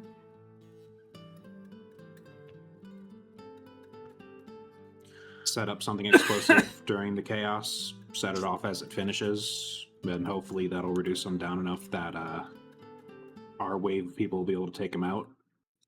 I mean, if we're Imagine gonna do with the bombs, we foundry- might as well put it on like the engines of the drill or something. Yeah, I think that's also a good way, because they said that trapping it didn't work previously.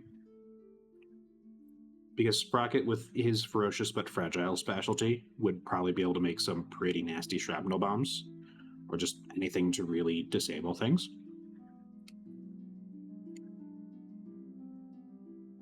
I'm sure Venro could also help with his, ammo making specialty. Ammo crafting. Yeah. I'm pretty sure Sprocket ate a fistful of gunpowder today, so they certainly have that at the foundry.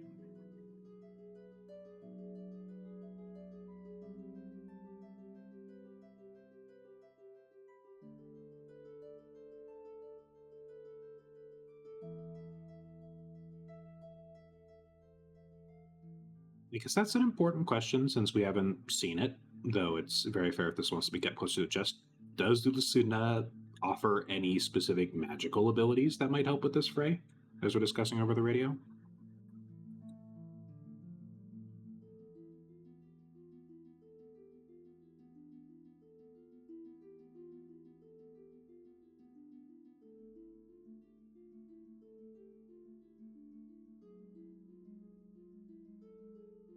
Viv? Sorry, what? I didn't realize that my name was. What's up? Oh, sorry. What I'd asked was, does Luecinda have any magical abilities they would like to declare or say that they have that would help with this big fight? Understandable if you don't want to declare any. Unfortunately, nothing Luecinda has access to currently is particularly useful. Like, she can give a little bit of preventative HP, and she can deal direct damage.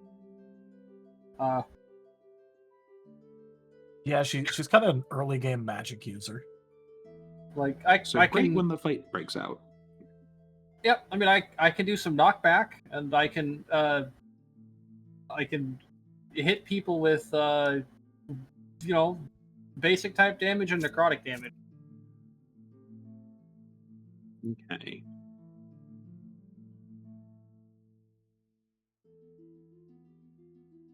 That's good to know. So if it does come to a fight, we do have a ton of support between RGB, Hex, Luecinda. Sprocket has some self-sustain. But that's what we're trying to avoid. It'll be more problematic than anything if we needed to use all that shit. But we might need to anyway. Yeah.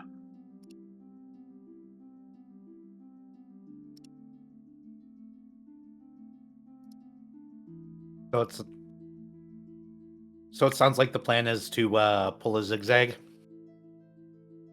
break in and set us up the bomb. Yep. I mean, Set if we them have up the bomb.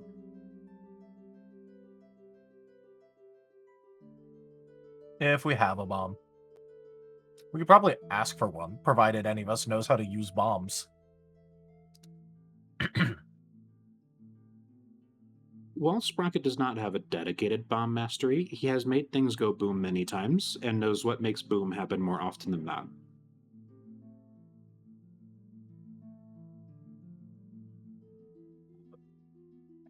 Like his specialty in crafting is the ferocious but fragile, which I've envisioned as like he is great at fragmentation, he is great at making one-hit wonders, explosives, but he's not specifically keyed in I know how to make C4.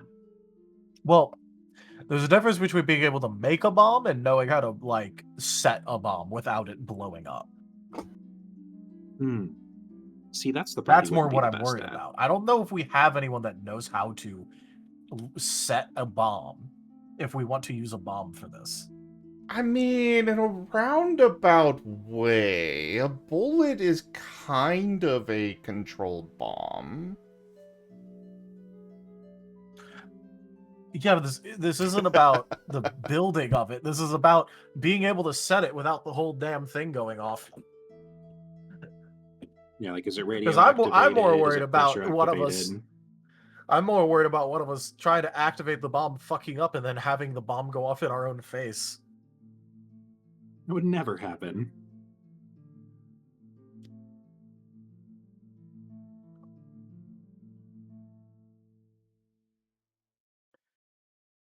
E.g., the safe option is just to do a surprise attack, do as much damage as possible, and try to disable the vehicle in the meantime.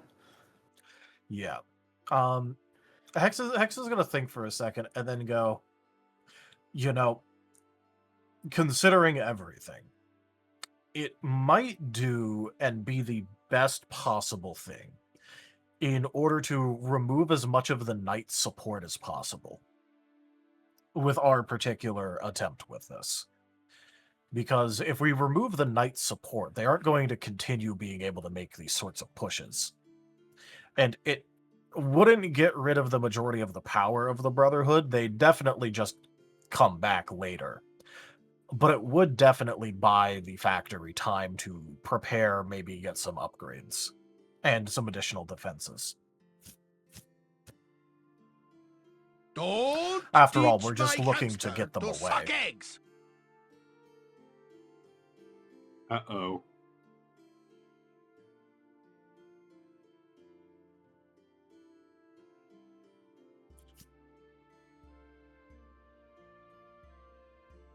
What is this? Probably a problem. Or Or a boom. solution. We can hope it's a solution. Oh, so it's all called the problem and solution too. Exactly.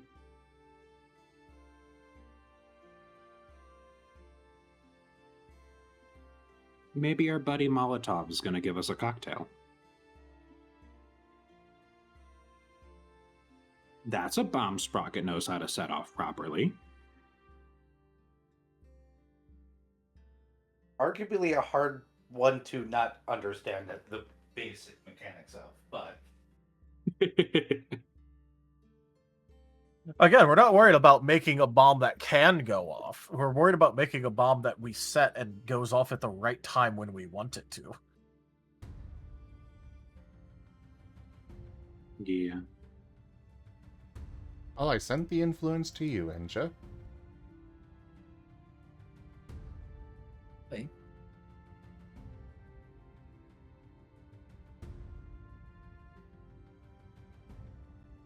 Understandable. I accept this.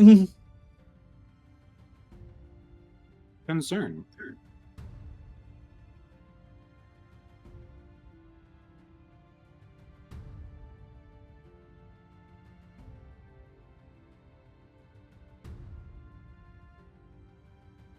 It seems that the caretakers want to pitch in.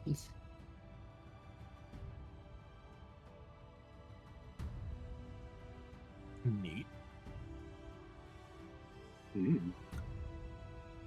How are people feeling about Hex's side goal or alternate primary goal of remove as much support staff from the knights as possible? That seemed reasonable. Yeah.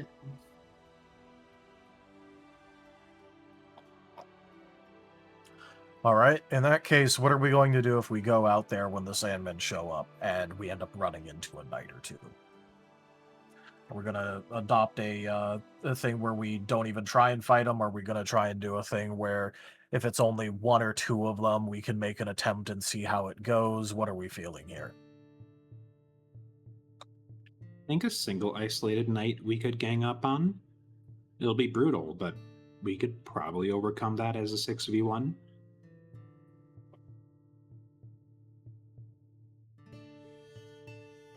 All right. And what if there's two? Run away. Preferably behind a cover.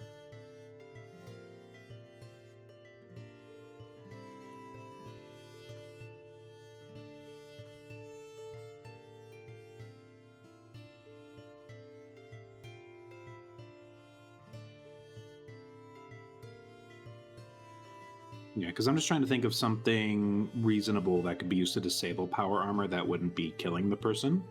Not out of like a pacifist frame of mind, but more out of a what kind of contraption, doohickey, etc., could be used to deal with power armor in a novel way.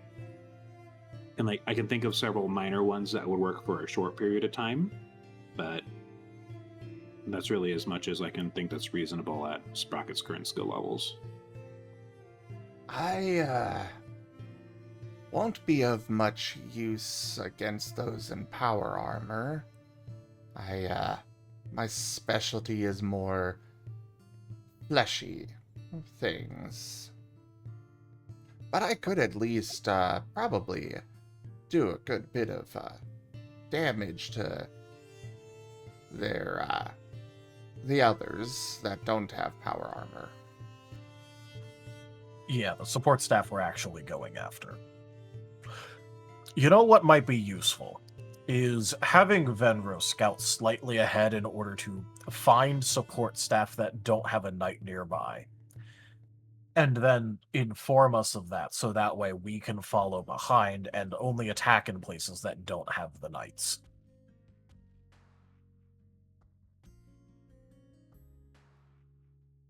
Or if it is a knight, obviously one of the non-power armored knights. That's smart. Do you think the sandstorm would make it dark enough for Luecinda to do their freaky shadow stuff? Depends on the severity of the sandstorm. If it is severe enough, it will block out light. Because Luecinda and Venro together could knock out any of the technical staff just easy peasy, I'd imagine. A bite and a claw, and, well, that's it. Well, yes, unless they run into some of the squires. Yeah. The scribes and all that wouldn't be a problem with that sort of thing. The squires could likely fight back, though.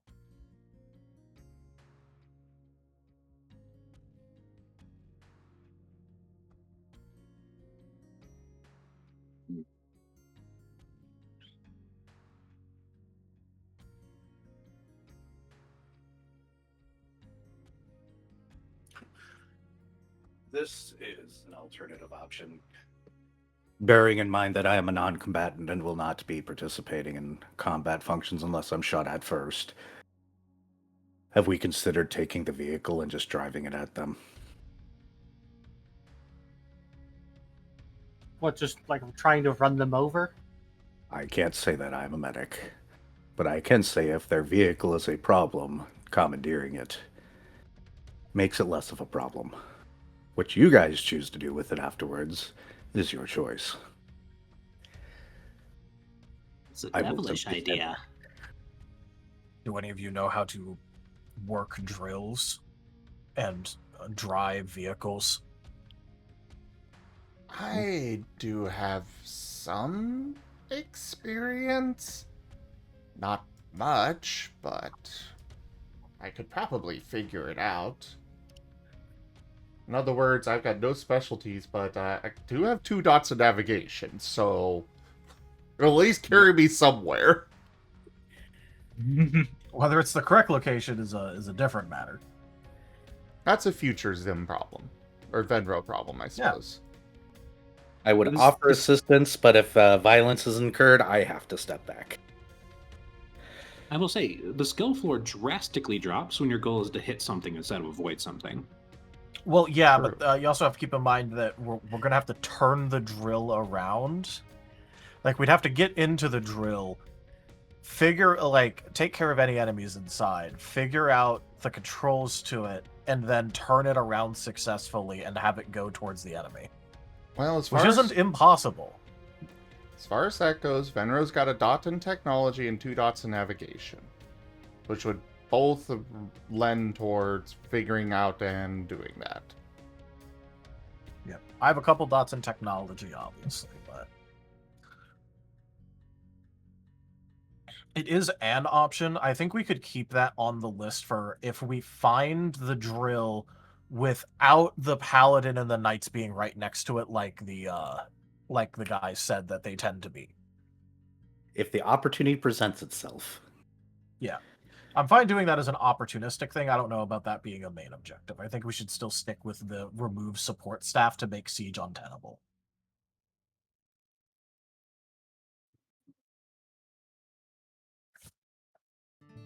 After all, we don't gotta just, kill everyone here. We just need to break the siege.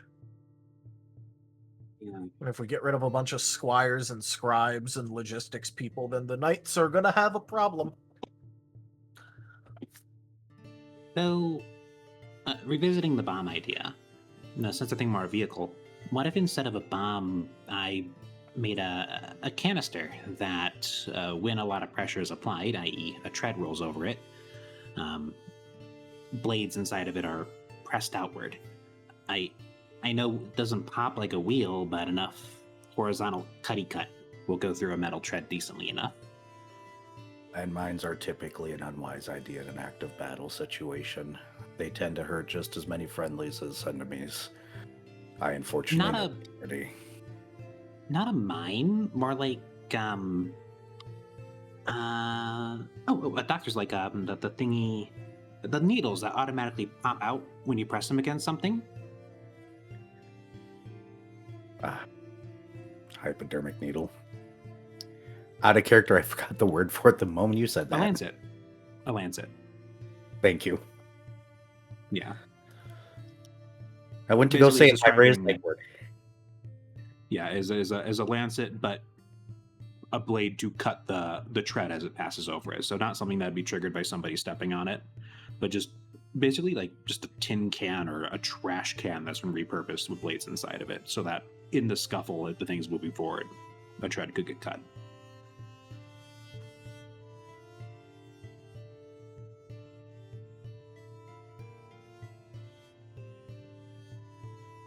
That would be kind of awkward to place in the middle of a fight, though. Yeah. Sandstorm makes things both easier and harder, because it will have to be in the kind of no man's land in the center. Yep, and you have to hope that you can both get it in front of the thing and then move out of the way before it gets. Izul, we haven't heard from you. Do you have any input at all?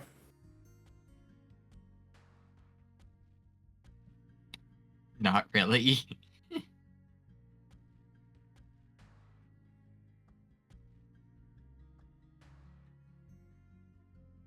So we have main plan and attack the canner fodder, basically, because let's face it, they're Brotherhood of Steel. The scribes and the squires. With an opportunistic plan of stealing the drill if possible. If presented. And the proto-Tojins have agreed to be a part of the pincer attack, yes?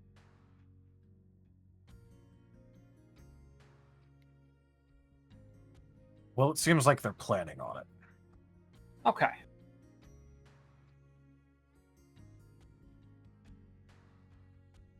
That Miss Admin's already suiting up for it.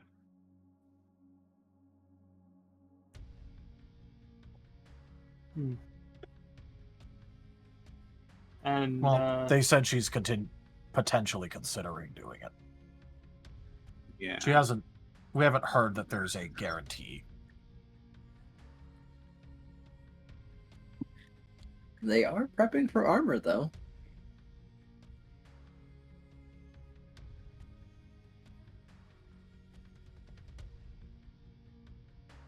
Well, if we can take out enough of their support staff, hopefully it won't matter one way or the other.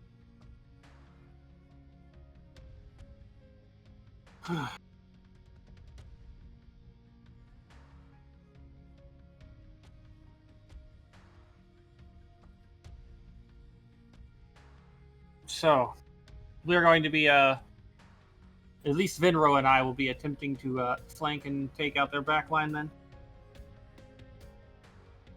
Sounds like you are. Well, at least scouting so that way, if you find lone people, you can take them out. And then if you find a bigger group without a knight, you can inform us, and then we can move in as a group. Okay. So, side thing here. I gotta say, at least that viewer bot thing was self-aware.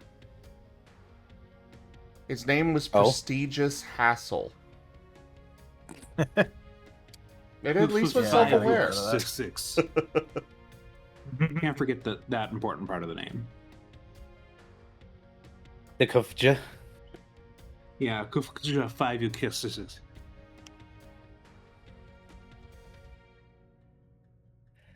I will say, since any explosives and or unmanned devices are off the table for our own safety, I am really skilled at finding weak points and deconstructing things. So if anything were to be stopped, I could probably damage it, at least to a point where it needs to be repaired or needs somebody to come look at it, either for distraction purposes or disabling purposes. If we run across infrastructure, I don't think we'll stop you. As long as it doesn't belong to the factory, I don't care. A screwdriver and a pair of very sharp pliers have appeared in Sprocket's hands.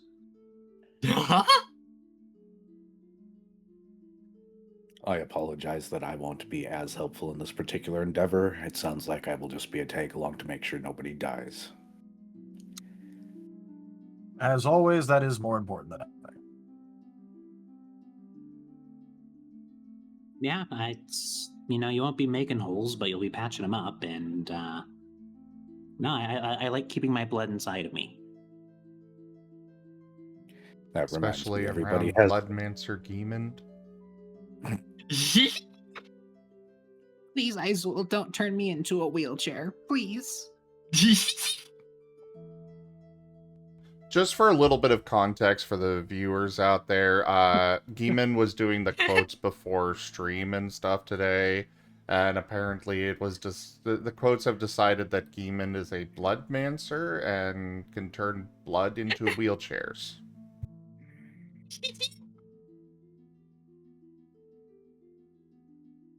Oh. Okay.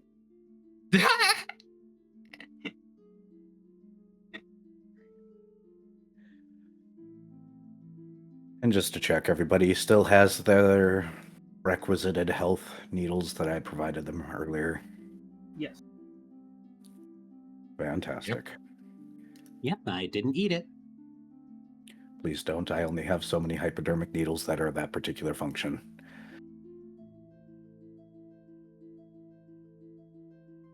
Also, what a quote there, Key.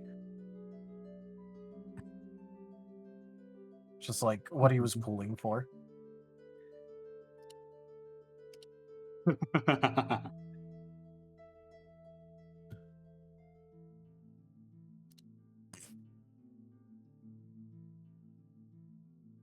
The foreshadowing quotes have been very dark today. That's just the quote bot in general. Yeah, it just do that.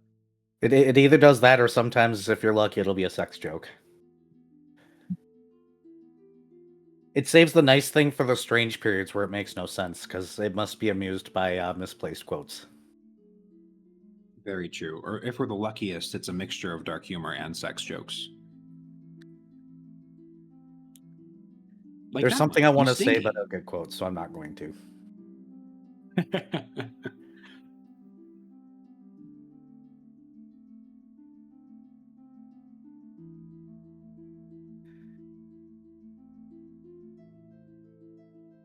At least out of character, we have our plans. Yep. We do have our plans. Why not? Yay plan.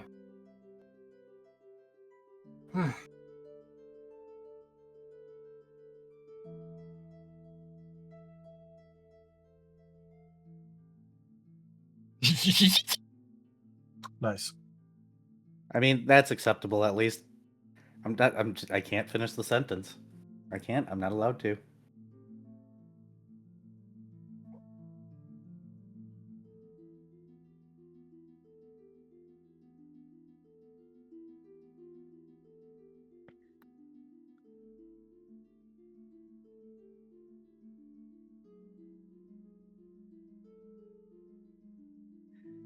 So, Enja, Yeah. sounds like we have our plans. So How you horribly are they going to fall apart as soon as we get into this? Well, I guess that really depends. Are you going to be doing this before or during the sandstorm?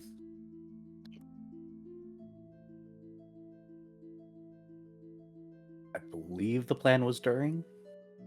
Very well. Then. Correct You me are- if you I'm already wrong. know. The best way to go unnoticed would be during the sandstorm. Understandable. I suppose we should confer with the security protogen about how they're going to be. What's the word? What How they're their plan taking it. is. Like, are they going to be like being more aggressive or defensive during? I suppose it would have to be more on the aggressive end because we're doing a pincer attack, but like, trying to think of what I wanted, what the exact words I wanted were, and I cannot find them. So, oh well. Words are gone. No worries.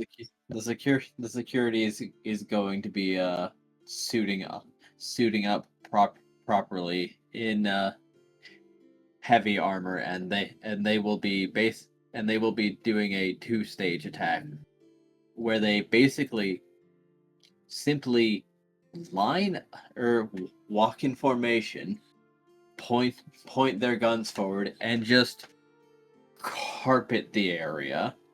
Oh boy. Oh, spray and pray. Got it. Well, difficulty is going to be difficult during a sandstorm, so shoot everywhere.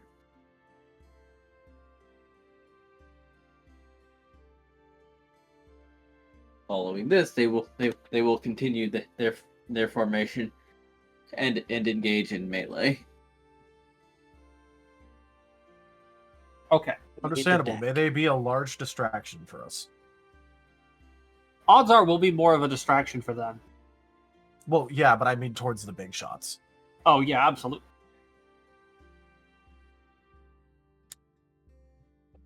We're trying to be right bastards. They need to. I don't want to see a paladin or even like a fully armored knight during this. Well, not unless their power armor is jammed up with sand, and in which case I would love to see them. Yeah. Oh, you Cool. can't Well, move? Well, they're going to be considering this a successful attack if they can manage to push through far enough to find the vehicle and then personally destroy it during the sandstorm. That's that's going to be basically their ultimate objective. That's fair. Which is And why I we have that as a side objective if we can manage it. But you know, And our We'll main take objective what is we to can get. mess up their supply, their tech support as much as possible. yep. You can't Especially you because can't keep they're it running. liable to need it after this. Yeah, you can't keep your shit running if all of your tech support is dead. Hi, we're crashing the furry plane. Got it. Correct.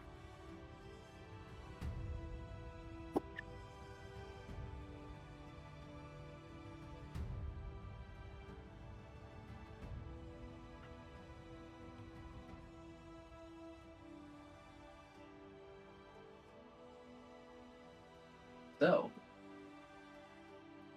as the time approaches, you will get some confirmation. As it seems that some of the caretakers are prepping to open the ceiling hatches. All right. As Lavinia has confirmed that that she will be exiting the facility. Oh boy. Oh, mama.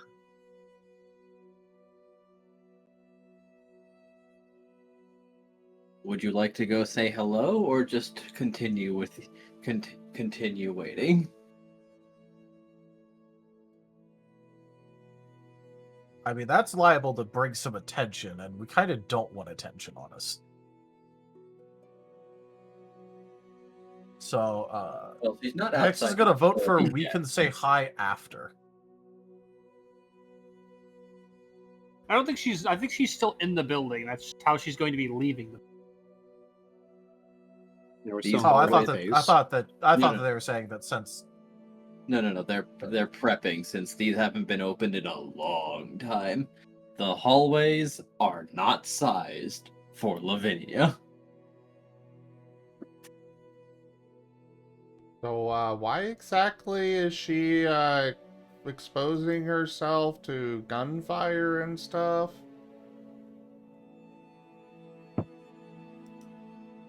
apparently she's going to put on armor. We're also like the That big does all or not nothing change my push. question.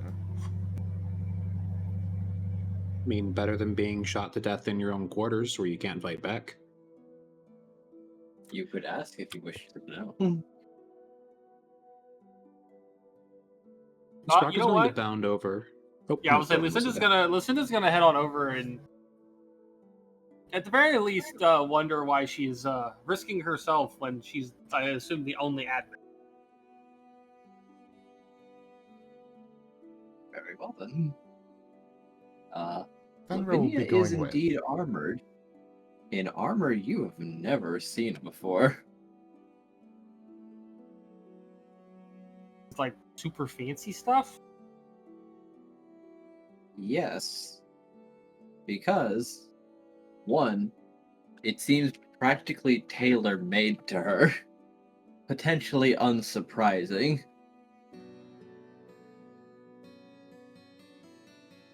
But, another thing is that there seems to be electronic components under this armor.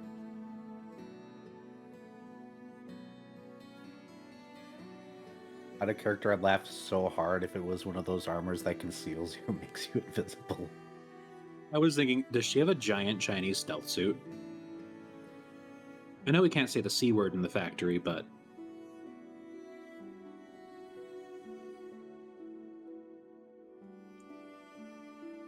Something about a giant invisible protogen amuses me, and I don't know why.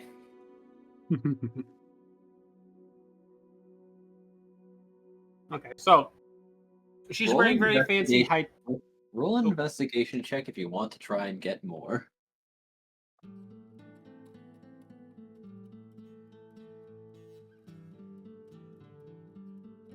Or appraise potential.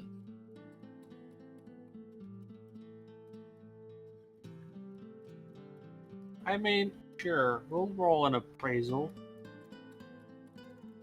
Just because I want to roll some.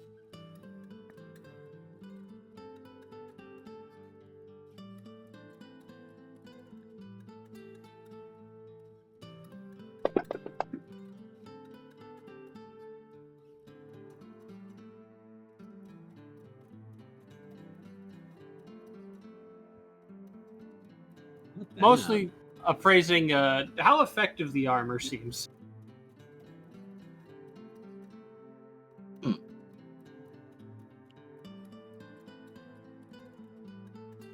I mean, it looks tough. It looks tough. It's clean, but wait, did it just ripple? Well, that's some fancy armor.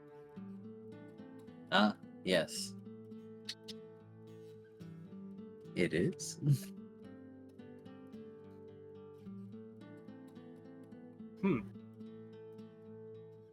I suppose Do you that's need to- I Oh. was mostly curious as to why you were going to be risking yourself in this fight, but with armor that looks that uh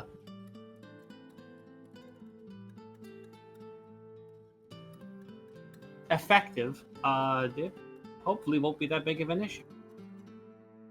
Well, I decided that since this is a major push, we should go with everything that we have. But don't worry, I'll not be charging into the sandstorm myself, quite. They're prepping something for me upstairs. I'm going to go do something I haven't done in a very long time. On the off chance, have you ever heard of a Gauss rifle? Considering Lucinda has a whopping 0 in technology, the answer to this is a no. So Lucinda's going to shake her head and look very curious. Well, it's going to be very fun, because I think my sensors should be quite sufficient to at least tell when the soldiers make contact with something. So I'm just going to aim in the general direction of where the lasers stop or collide with something and point and click.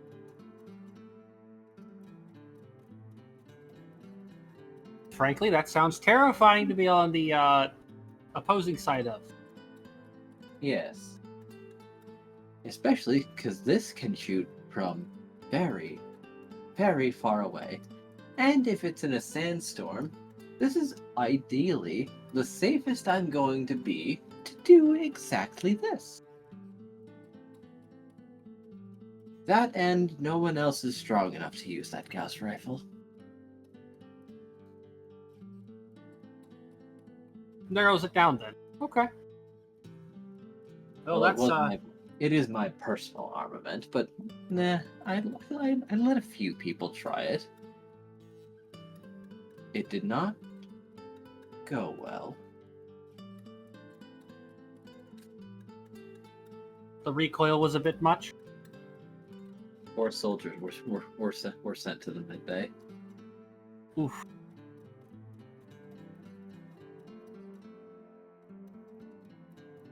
Well, that answers my question then.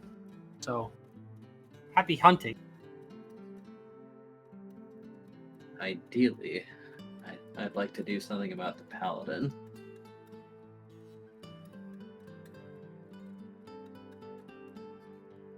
We can Well, hope that he'll be the first one hit then.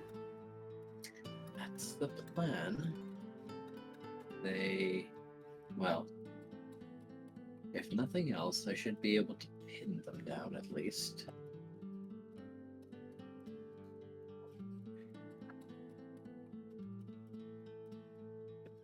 We're going to be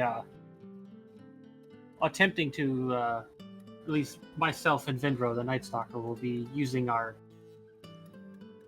sneakier capabilities to get behind them and try and take out a lot of their tech support and scribes. That sounds like a good idea. Do you want me to allocate some scouts to you, or will you be quite fine on your own? We should be fine on our own.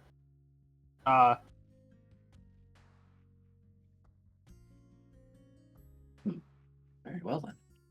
But worst case is if we get in over our heads, we'll retreat. Try again from a different. Ah, yes, they probably not elaborated, but I'm also placing a contingent of scouts behind the soldiers to continue acting as fire support and emergency evacuation Scouts are made to be mobile with cargo. So should one fall into a dangerous state, a scout will be tasked with immediately retrieving them and returning to base.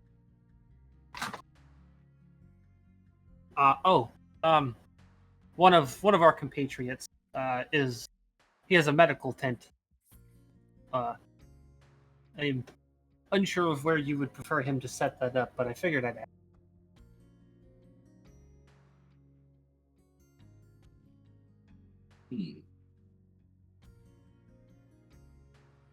I'm not expecting this to have no injuries, but I am expecting to ideally have 0 fatalities.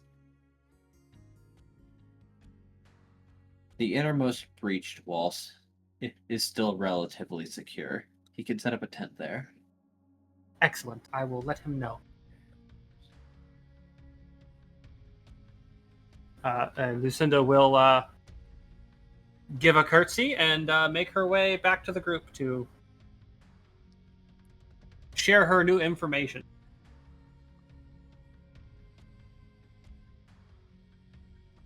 Effectively, she's going to be standing on the roof of this factory and being a sniper. Yes. Hot shot Well, sniper in the Blind firing a Gosser. A coil gun. But yeah.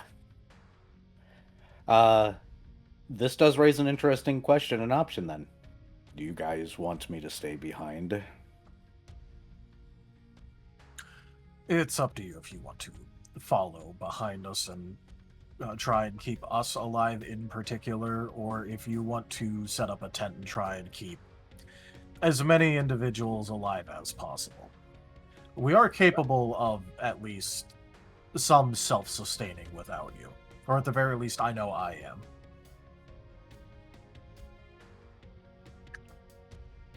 I can a little, but it's not. It's very minor. Same here.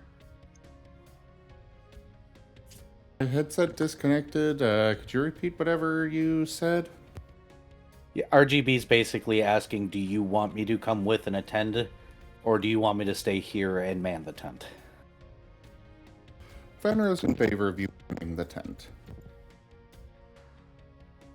Izul?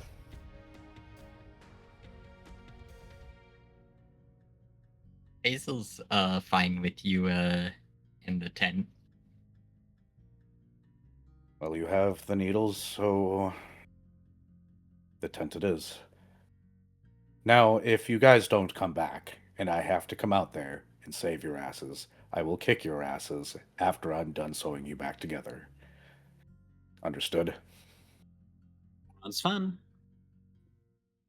Sounds Yep. fair to me. I'll make sure to leave one cheek unshot for you. I can always sew on extras if I need to. Sewing on extra butt cheeks. I don't need to serve rip that extra padding, and I get extra armor, right? I don't need to rip you a new asshole. I'm just going to attach some extra butt cheeks on you, and we'll put the hole right there for you. All right. Only in Fallout. I'm going to go ahead and put up the tent. Best of luck to you all. Salutes. You as well. Keep the brutes safes. Keep the protos safe is what I meant to say. Not my first rodeo. Yeehaw?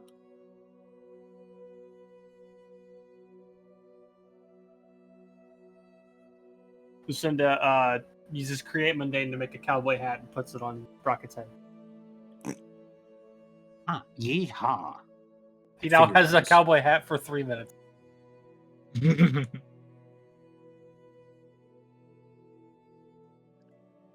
All right, go on some marks so you can keep your ratio by the time I get around to earning another one. Understood.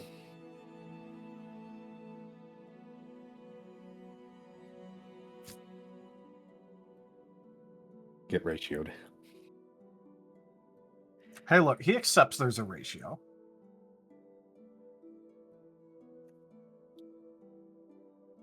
It's still funny.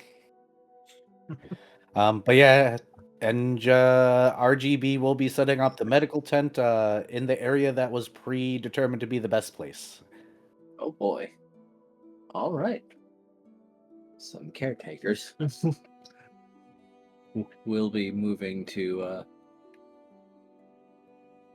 observe and be of assistance if required. Well, this is a battle, so having more than just my hands will be good. Yep. I don't know if Especially are they because we're not going to be there to assist. are they medically trained at all? They are caretakers, so yes. Oh, good. And they're not going to mind when I go tent surgeon on them. No. Good. TLDR for people outside the military, a surgeon inside of a medical tent is essentially the person in charge.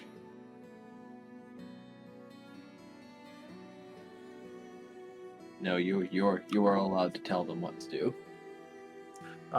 Effectively, he's a head chef, and other people are walking in his kitchen.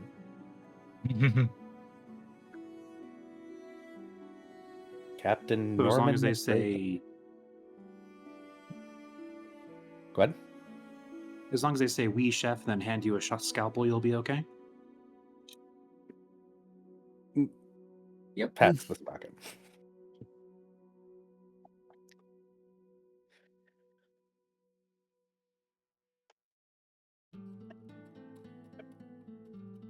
So we have the assassin squad and the sabotage squad in the medical unit. Yep. Depending doesn't on need, count as more splitting the party. caretakers may come out, but ideally, 3 should be sufficient.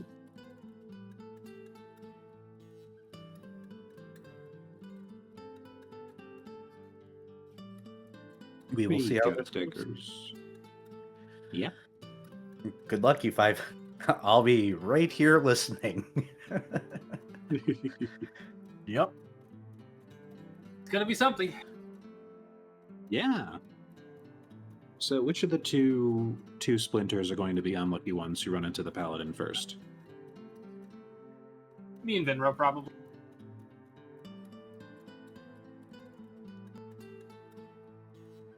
Makes me wish I had spray paint.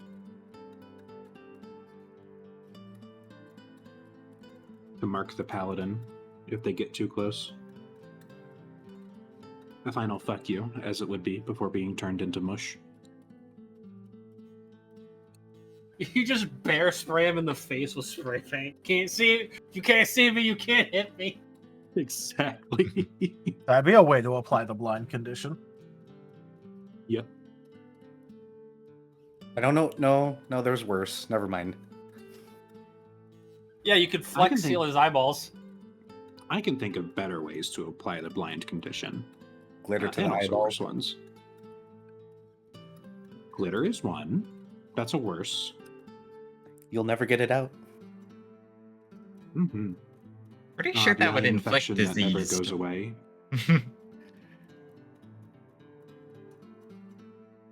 They did say glitter was a disease earlier. Yes, I did. In any game I run, glitter is considered a disease. Are there any situations where it gets upgraded to a plague? Yes, when you make a sandstorm out of it. I believe the glitter bomb incident counts as a plague. Wasn't that something Fret did? It was something that Fret did, but it was first done by one of Key's characters to his parents. But he made the mistake of buying a glitter bomb from from a gnome.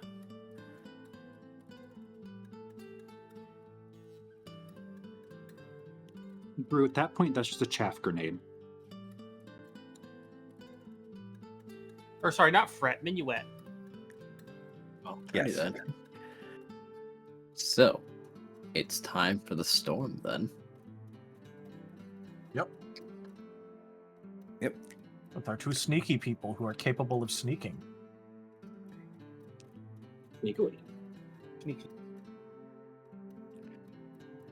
the storm will set in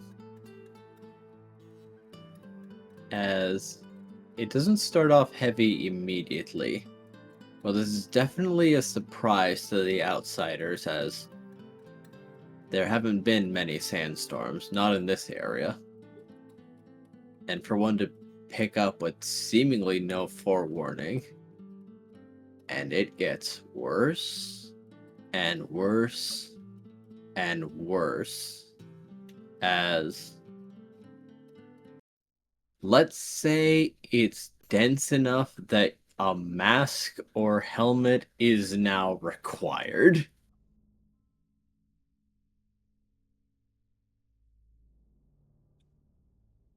And theoretically, it's going to be here for about 2 hours, as the Sandmen have arrived and have designated the Brotherhood of Steel as the targets. It's practically a wall of a sandstorm. Whoa. Vision seems impossible.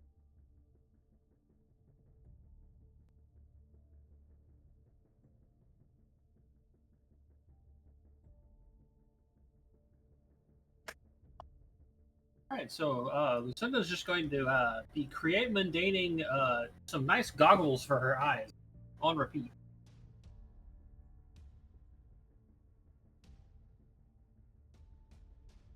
That may be indeed a good idea, as otherwise that might be a scratchy nightmare. Considering Venro comes from the desert, would it be reasonable that he already has, some solution for this? I'd say so. Okay.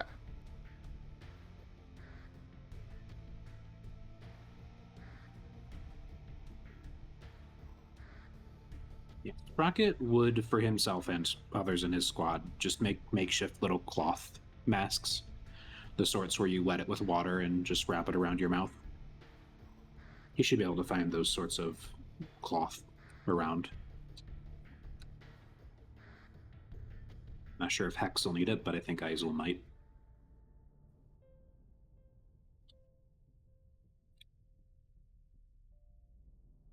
Nah, Hex ain't gonna need it. Izul will accept it. Here, you get the less stinky one. Part of the reason Hex doesn't need it is because he doesn't need to open his mouth for anything. He can just talk through your Pip voice. Yeah, So Sprocket he's needs just his not mouth. going to open his mouth in this shit. Yeah. But thankfully, Sprocket's got the goggles part covered on account of the whole visor. Yep, same with Hex. Oh, Sorry, Izul. Izul doesn't have a solution.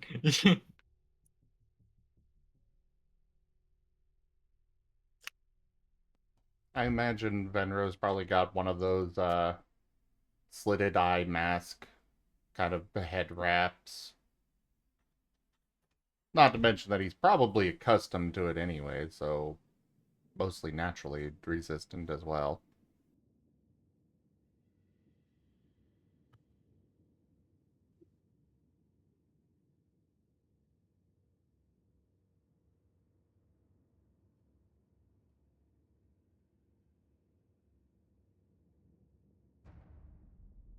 Sprocket, Yeah, Izul?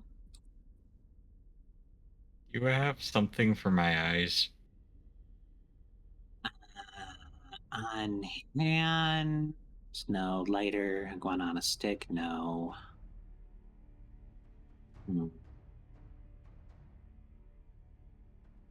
Shoving screws in your eyes won't help, right? Izul definitely shakes his head no. Okay. Not a character you could just ask the Proots. Yeah. Yeah, I got nothing. I could maybe break some glass bottles and make them, but they'd be a little sharp.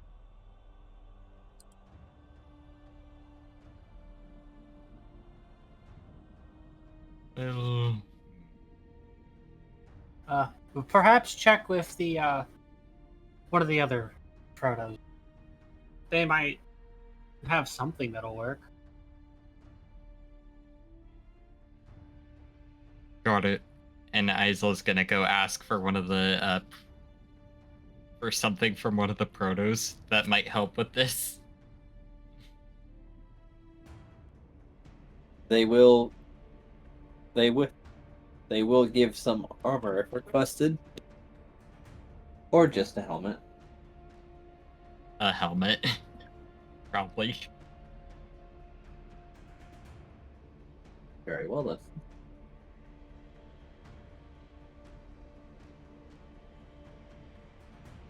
They will be providing you a helmet with a visor.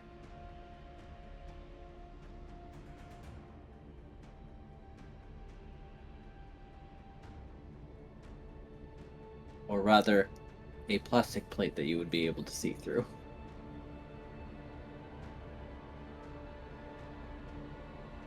So more like a riot helmet than anything else. Pretty much. He has acquired the visored helm.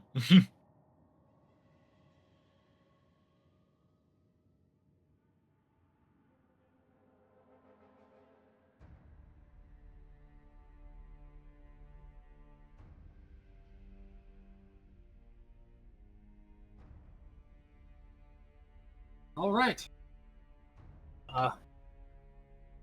Luecinda is going to look to Venro and go, well,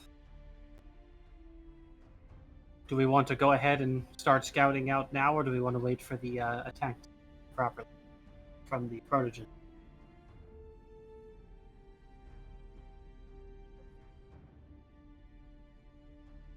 Wishes to go. Which squad will we be giving attention to first?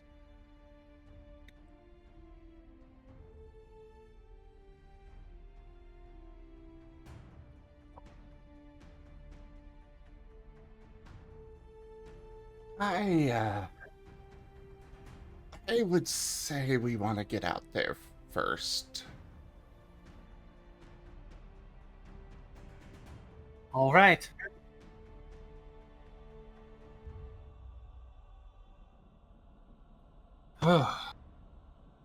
Here goes something.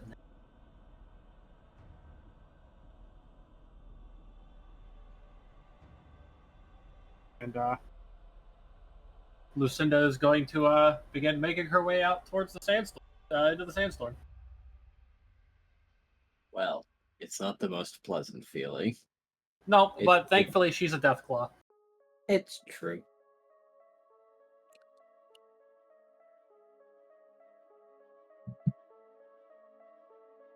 Just kind of scratchy being here with all this damn sand. I hate it. It gets everywhere. It does. It really does. Let's. How many dice am I rolling for? Would it be so annoying for a reptilian? I feel like it'd be kind of nice on the scales, though a sandstorm is intense. A sandstorm is a bit more. A sand bath would be nice. The sandstorm less so. Sandstorm is actively worse than sandpapering. It also dramatically depends on the reptile. Like, you know, one from the desert, absolutely. But ones that are more accustomed to, say, a jungle environment, that's probably going to kill them. Yeah. Do not desiccate Luecinda. Oh, Lucinda's not from a jungle, so she will be fine. She was born and raised in this area. Just not quite fully sandstorm resistant. Meanwhile, Venro, he was, you know, born and raised in Nevada. I have 7 dice for my subject.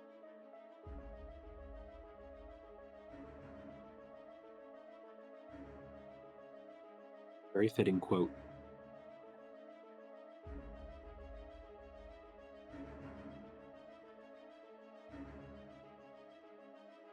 Yep, that's pretty accurate.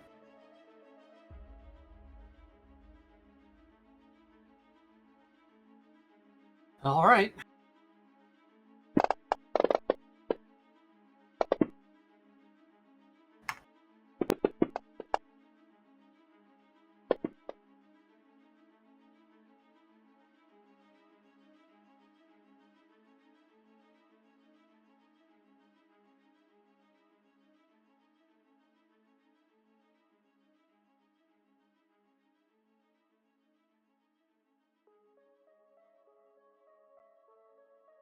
Eh,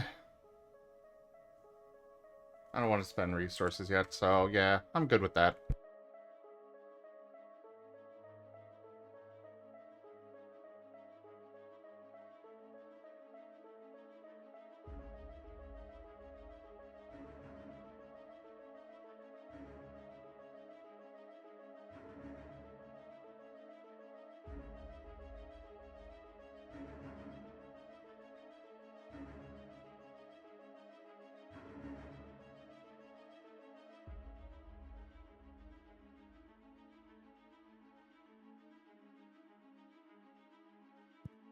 Boy.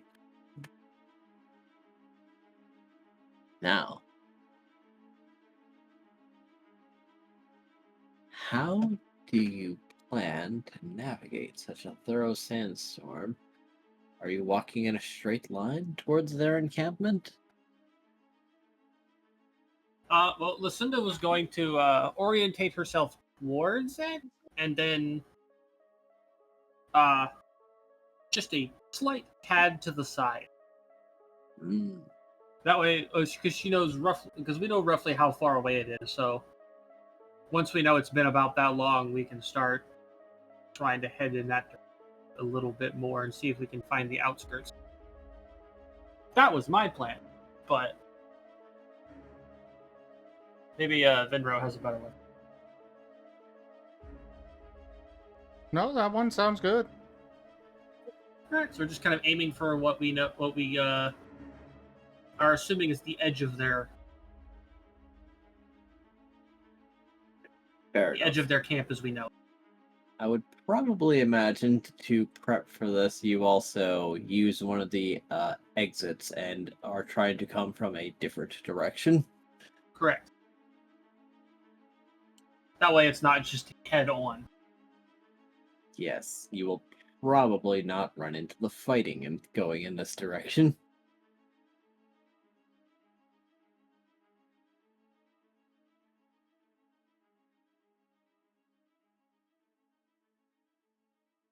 Yeah, we do want to avoid the fighting for now. We want to skirt around and hit them from behind, because that's where our targets are most likely to be.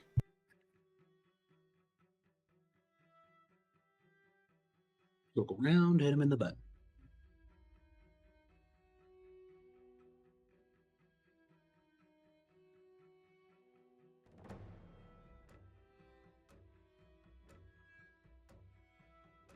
So,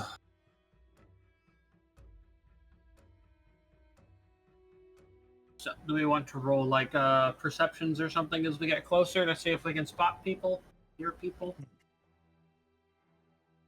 I don't know, feel people through the ground.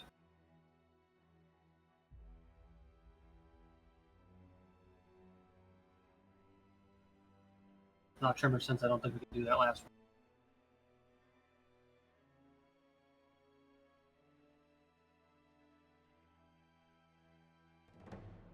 Okay, Quillbot.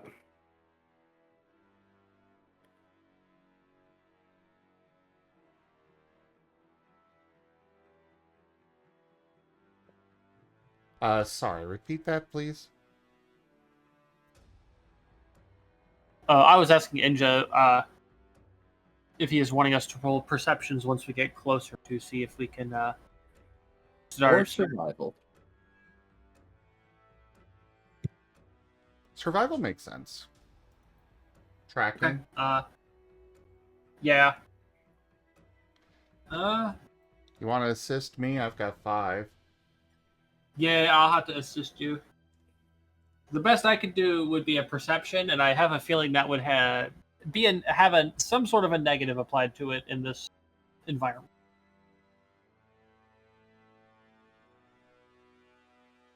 So how much are you assisting with? Oh, I can add 1. Okay. Inja, may I argue lower difficulty because, you know, somewhat more natural environment for Venro? I'll allow it. Sweet. I don't like the 1. Be gone 1. Ah, that was almost a 6. Almost. Hmm, Want a body? I can't, but... I can. That's a boost die, right? Yeah. Yep. Been a while since I've used that particular one. Ooh. The gamba paid There you off. go. Oh, Yeah, hell we yeah. can. Alright. 6 it is. That's a 6 on 6. Using instinct, if that matters, Enja.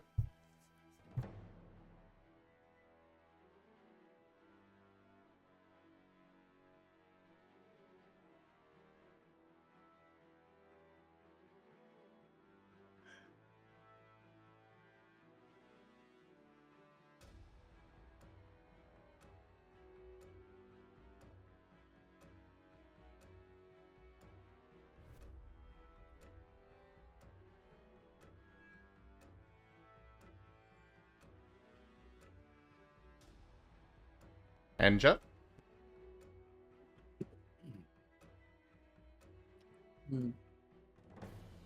That will be quite sufficient.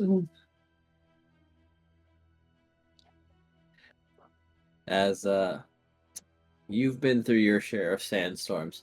Now this one is pretty terrible, but still navigatable. Now, if you are bringing any delicate equipment, you tell whoever was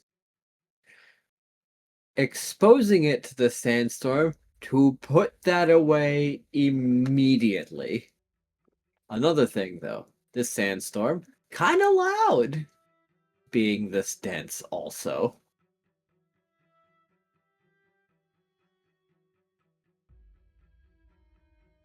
Yeah, I imagine so. However,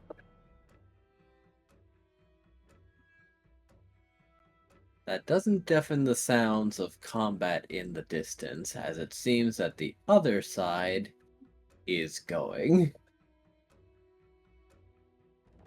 But it's not too close by.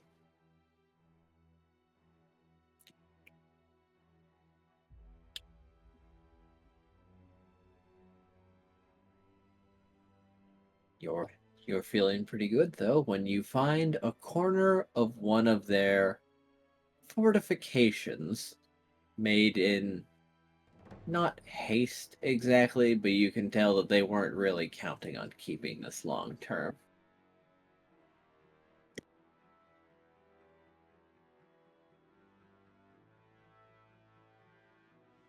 You have reached their base.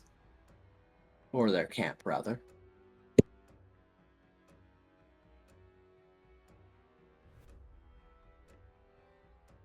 Alright, gonna make our way in. See if anybody is still alive or still around in there.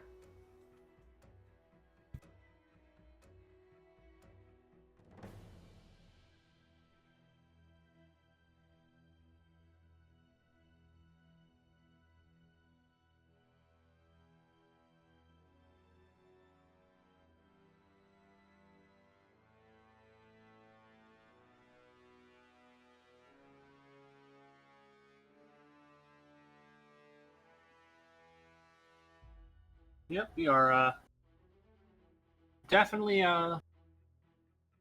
seeing if we can find some very squishy here.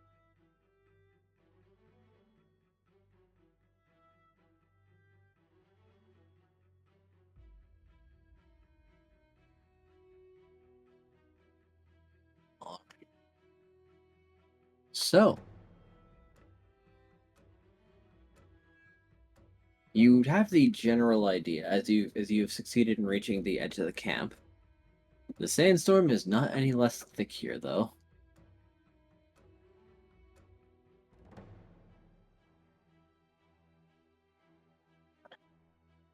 Yeah, that.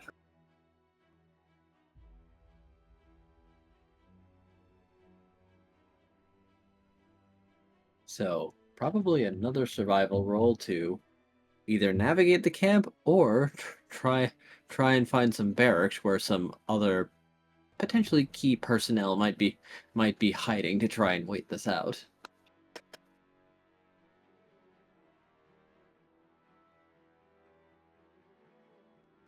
So we've got a barracks that we could look in, and what else was it?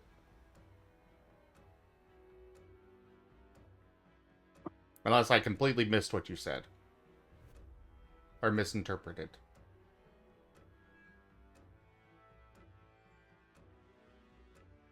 You did mention a barracks, right? I did. Okay. There is also a generator for recharging the modules in their suits. There is the supply depot, the mess hall, the workshop, the scribe tent, the motor pool, the medical tent, and the command tent.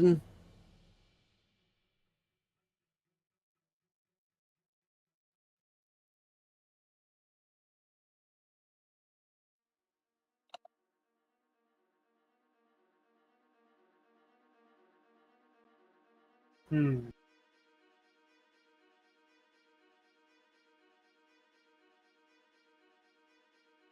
I need to be right back real quick.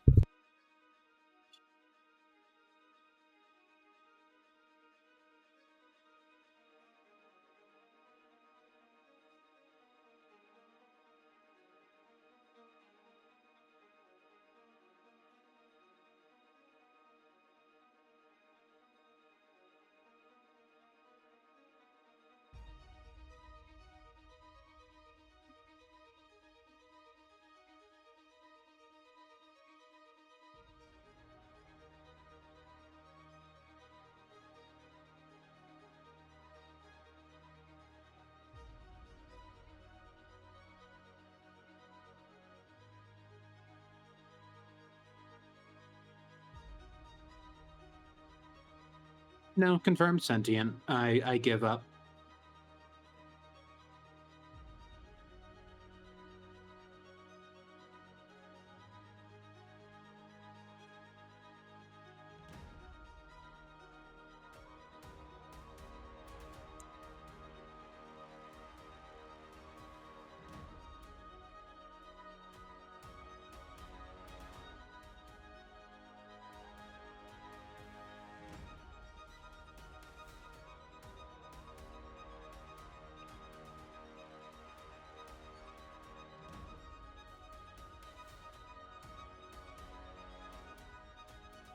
Alright, I am back. Sorry.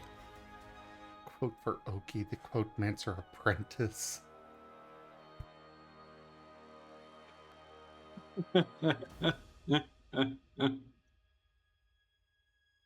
Am I becoming the Quotemancer Apprentice? I would appreciate the title, though I don't believe I've earned it.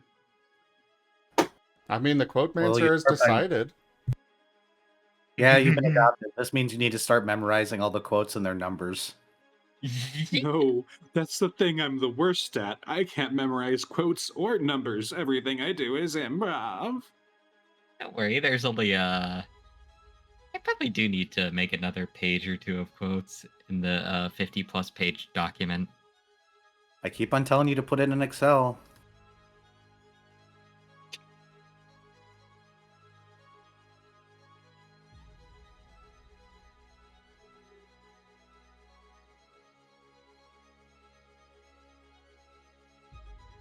So, anyways, our main job is to go after squires and scribes, right? Yep. Basically just all the support staff. Ah, Mostly the squires and scribes, though. Let's start with the scribe tent.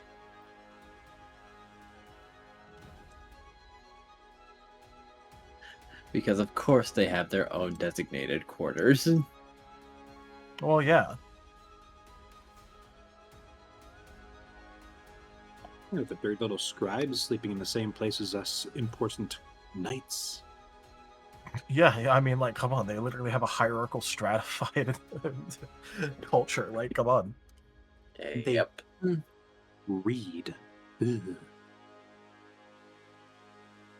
All right. As you approach the scribe tent, there are squires that are enduring being outside to the best of their ability, but just perhaps two. It might be possible to slip by. Might. They were not prepared for a sandstorm. Or you could try and jump the squires. I was thinking jump the squires. I mean, the sandstorm is really loud, so should maybe clear out or cover up any shouts.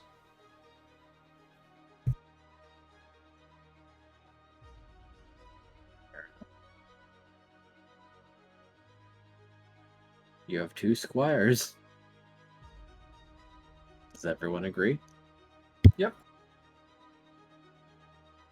Well, I mean, I'm not against it, but also, like, input depends on if they're going to call for all of us to do it or if they're going to try and handle it themselves. We're completely separated. Yeah, I don't think we've got a means of actually contacting you guys. Radio. Pip boy. Deploy radio, yeah. Ah. Text is right there. Okay, if I I'm sorry again, but have I completely missed the intention here? Like, I thought you guys were engaging with the main force while we're dealing with their, squires and scribes. No. So we are following a little bit behind you because we're not fucking sneaky. RGB is off acting as a healer for the main force because he's separate from us now. We are a little bit behind so that way you guys can find good targets for us to go against. So that way we can back you up, but we suck at being sneaky. Like, if you try and drag Hex with you to be sneaky, that ain't gonna work well. So you two are going off ahead.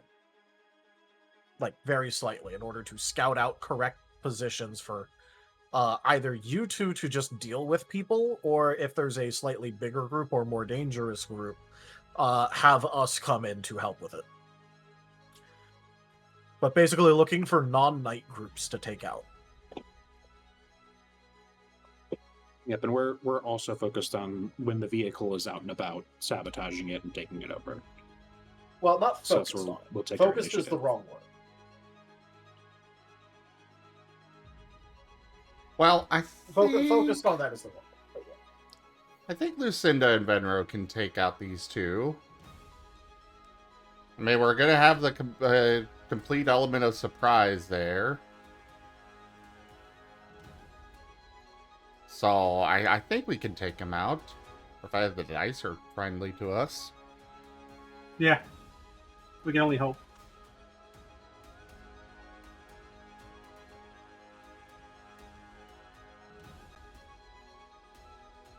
Alright, YOLO.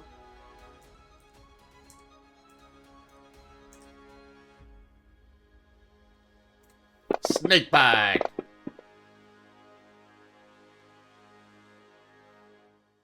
Well, no crit, but shit, what is yeah. it? 2x2. What is Vinra doing? We're taking them out. You're attacking. Okay. Can we see how many exactly can we see? And just said there were two. Two? Okay. They're out in the sandstorm on guard.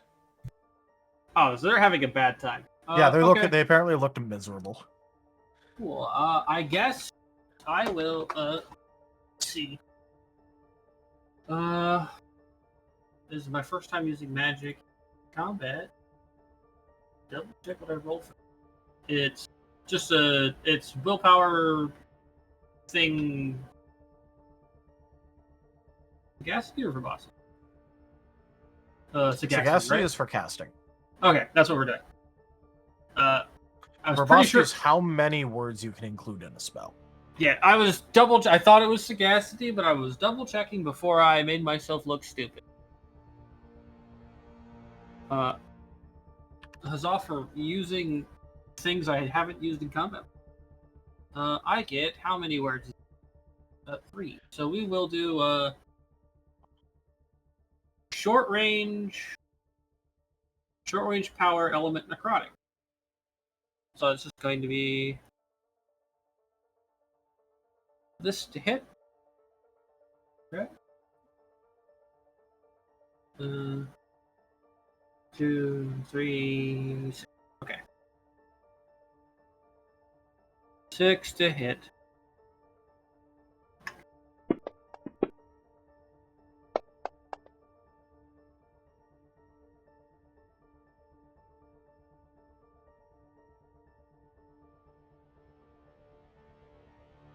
So, you know. Yeah, that might crit, because if they're not aware. Oh, true. They are unaware. That will be a successful crit. Let's go. Woohoo, opponents with 0 evasion.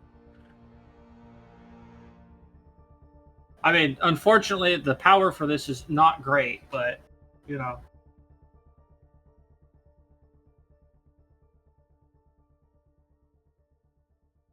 So, damage is still calculated the same, correct? It's like a Yep. regular attack, so it'd be half willpower, sagacity, and then Yep. whatever I can get off of power word. Yep. You also need to specify what type it is. It's one of the 3 basics, unless you use a type thing. I did. Oh. I'm using element necrotic, Right. which I said. I'm sure you did. I am Pat just, I'm doing my best. Alright, so half of willpower plus that, plus my power, so I'm rolling this. And it's crit, so I guess I'll just take more dice. 50% more dice, let's go. What is Did there? Venro hit? Oh, Venro did hit, Venro hit, but he did not crit. What is their interaction with poison?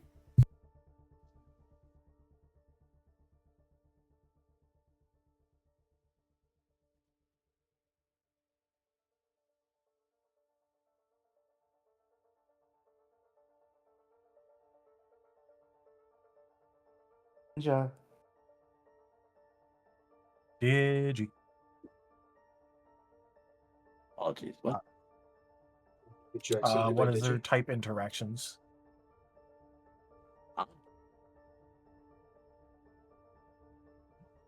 What's the current type being used, or are you trying to? We got poison and necrotic. Ah.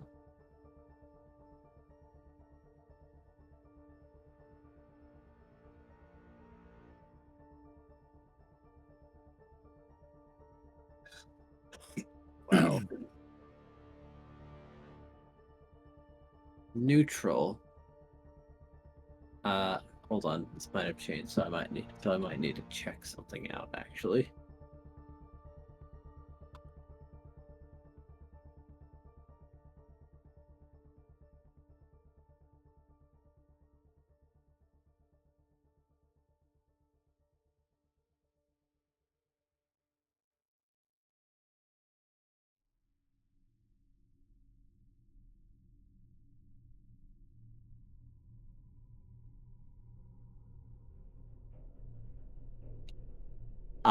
Vulnerable to poison. Got it. okay, and what's their reaction to necrotic? Neutral. Okay.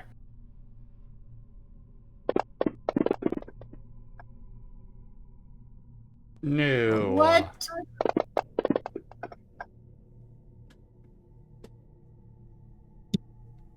Wow. Well, the -1 difficulty really helped with that. That it did. Eh.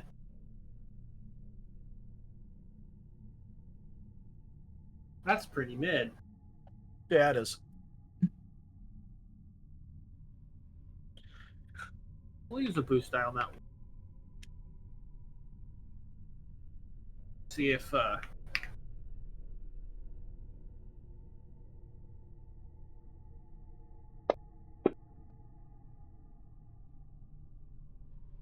okay. I think I'm going to use my other boost die on this. Get rid of at least That's right. one of the ones, because I really don't want to. Alright. Hey! See, now it's a 5. So 5 and... Oh, light did not trigger.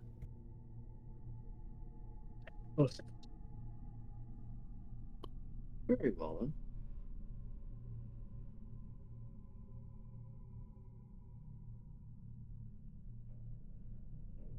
It's a successful ambush, though. As that hurts.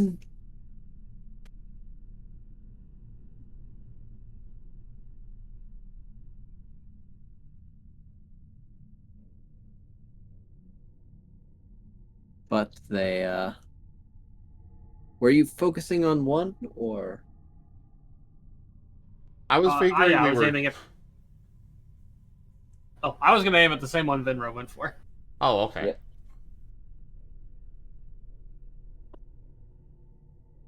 I figure we probably had a better chance of actually taking someone out that way.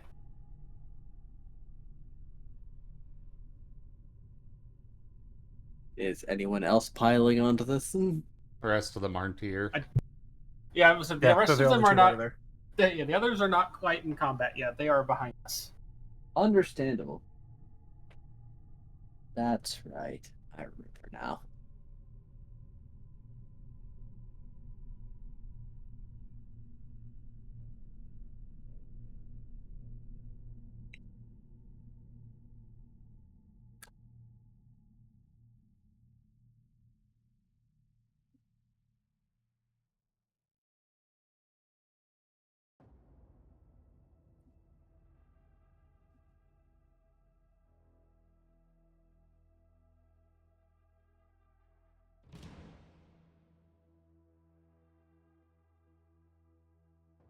Well, they're not dead, but they are hurt. As they're alarmed and shouting, but that doesn't get very far sense. Only the other guard is aware. Ooh, timing!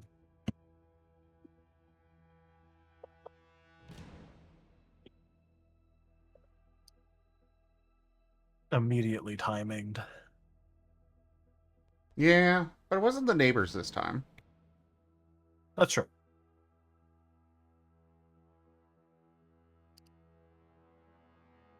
The neighbors will strike eventually, though. They always do. Forever watching. miss! Not and enough waiting. ale.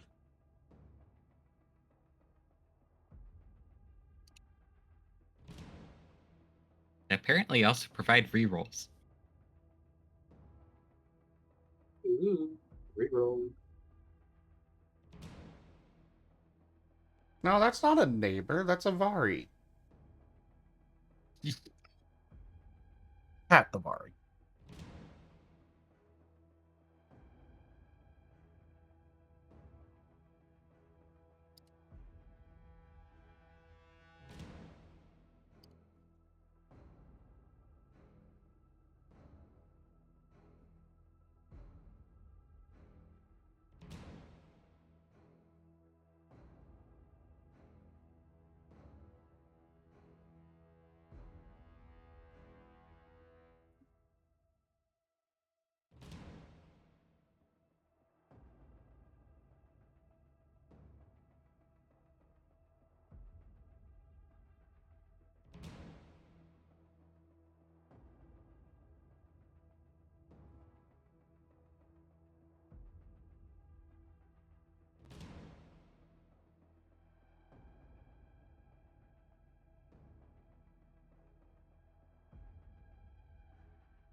I am absolutely not used to us being this quiet for Yep. any length Yeah, I of know, time. right? It's weird. I can fix that.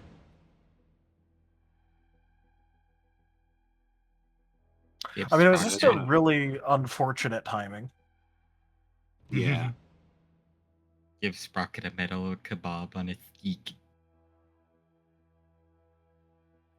So is it just me, or is the food you're cooking me becoming less food and more artistic sculptures? Not that I mind, they're deliciously crunchy.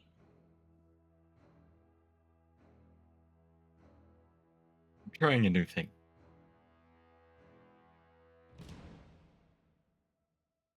If we just put the meat on a metal stick and yeah. We could also take the meat and then dip it in like gallium or something, or one of those metals that melts really easily and coats stuff. That's a thing. Yeah, I bet it'd make for a really fun coating. Ooh, have you ever tried balling up thin sheets of aluminum and then chewing on it?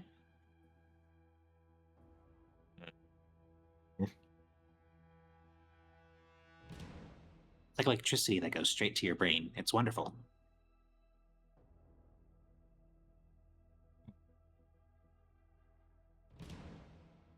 Maybe some kebab mushrooms on the kebab. Storm, earth, and fire, heed my call. Oh boy. Oh boy, Vari. Oh, are we making it worse? Oh. no. Oh yes. Oh, Mudstorm. all right. Well, it was already pretty bad, but okay. Are we Now going to have get fun, some y'all. dry lightning up in this?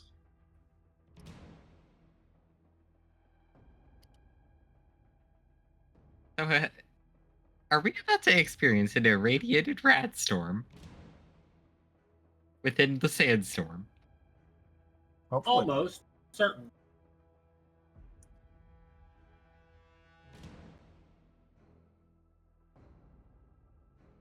Also, holy crap, when did it get so late?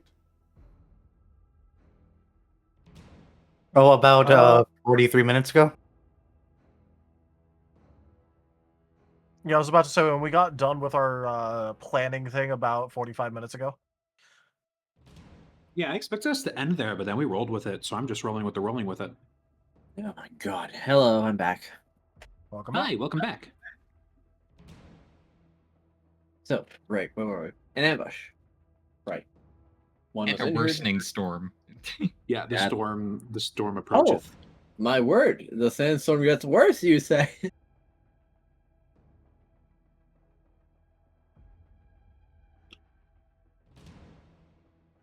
That's plausible.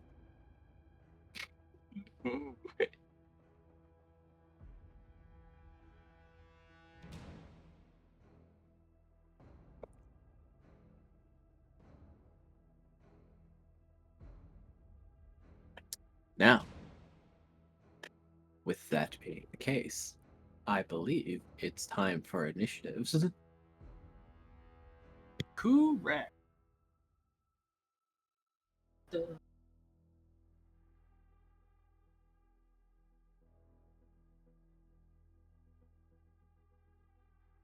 Bluebat, part of the fun of playing in tabletop is providing petards to hoist yourself up upon with.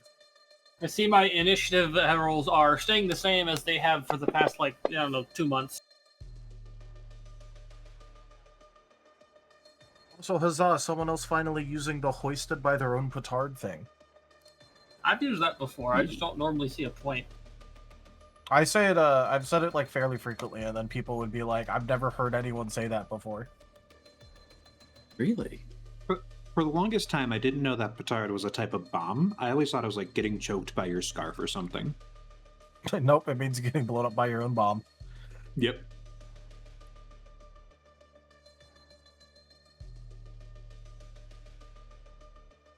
Such an eloquent way of saying fuck around and find out. I always thought it was kind of another way of saying hubris. It is. Yeah. But like the punishment of hubris.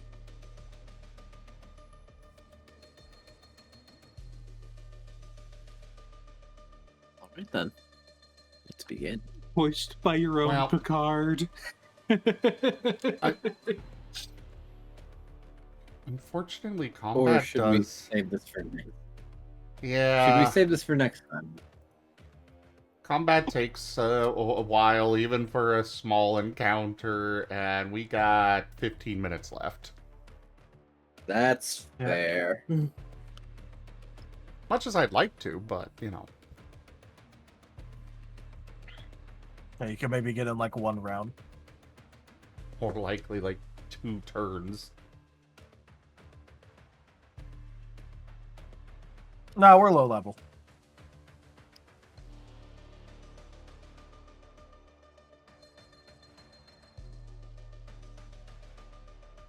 But What's the verdict? anyways, yeah, let's go ahead and call it here for the night. And then we could do it Got it, next got it. week. And watch Luecinda and Venro probably die. Yeah. But it'll be Look, fine. I would I'm you if su- I had to come out here and Read sleep to forever. death.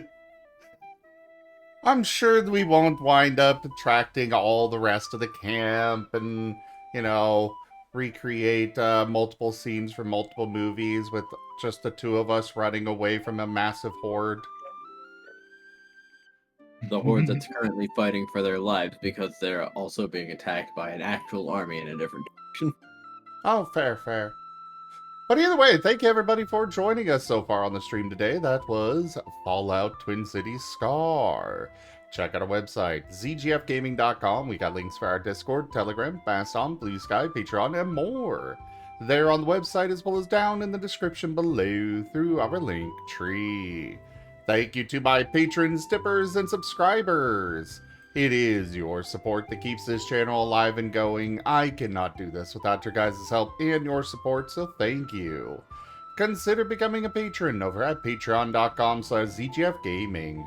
It's one of the best ways to help out the channel, that you can also do so by sharing the stream around, tipping to the channel directly, grabbing packs of cards to stream loots, or just coming by and hanging out. But for now, thank you so much for joining, and I bid you all the most fondest adieu. Bye-bye. Bye-bye. Bye-bye. No, no, don't put me back in the box, please. Anything but the box. I'm putting you in the box.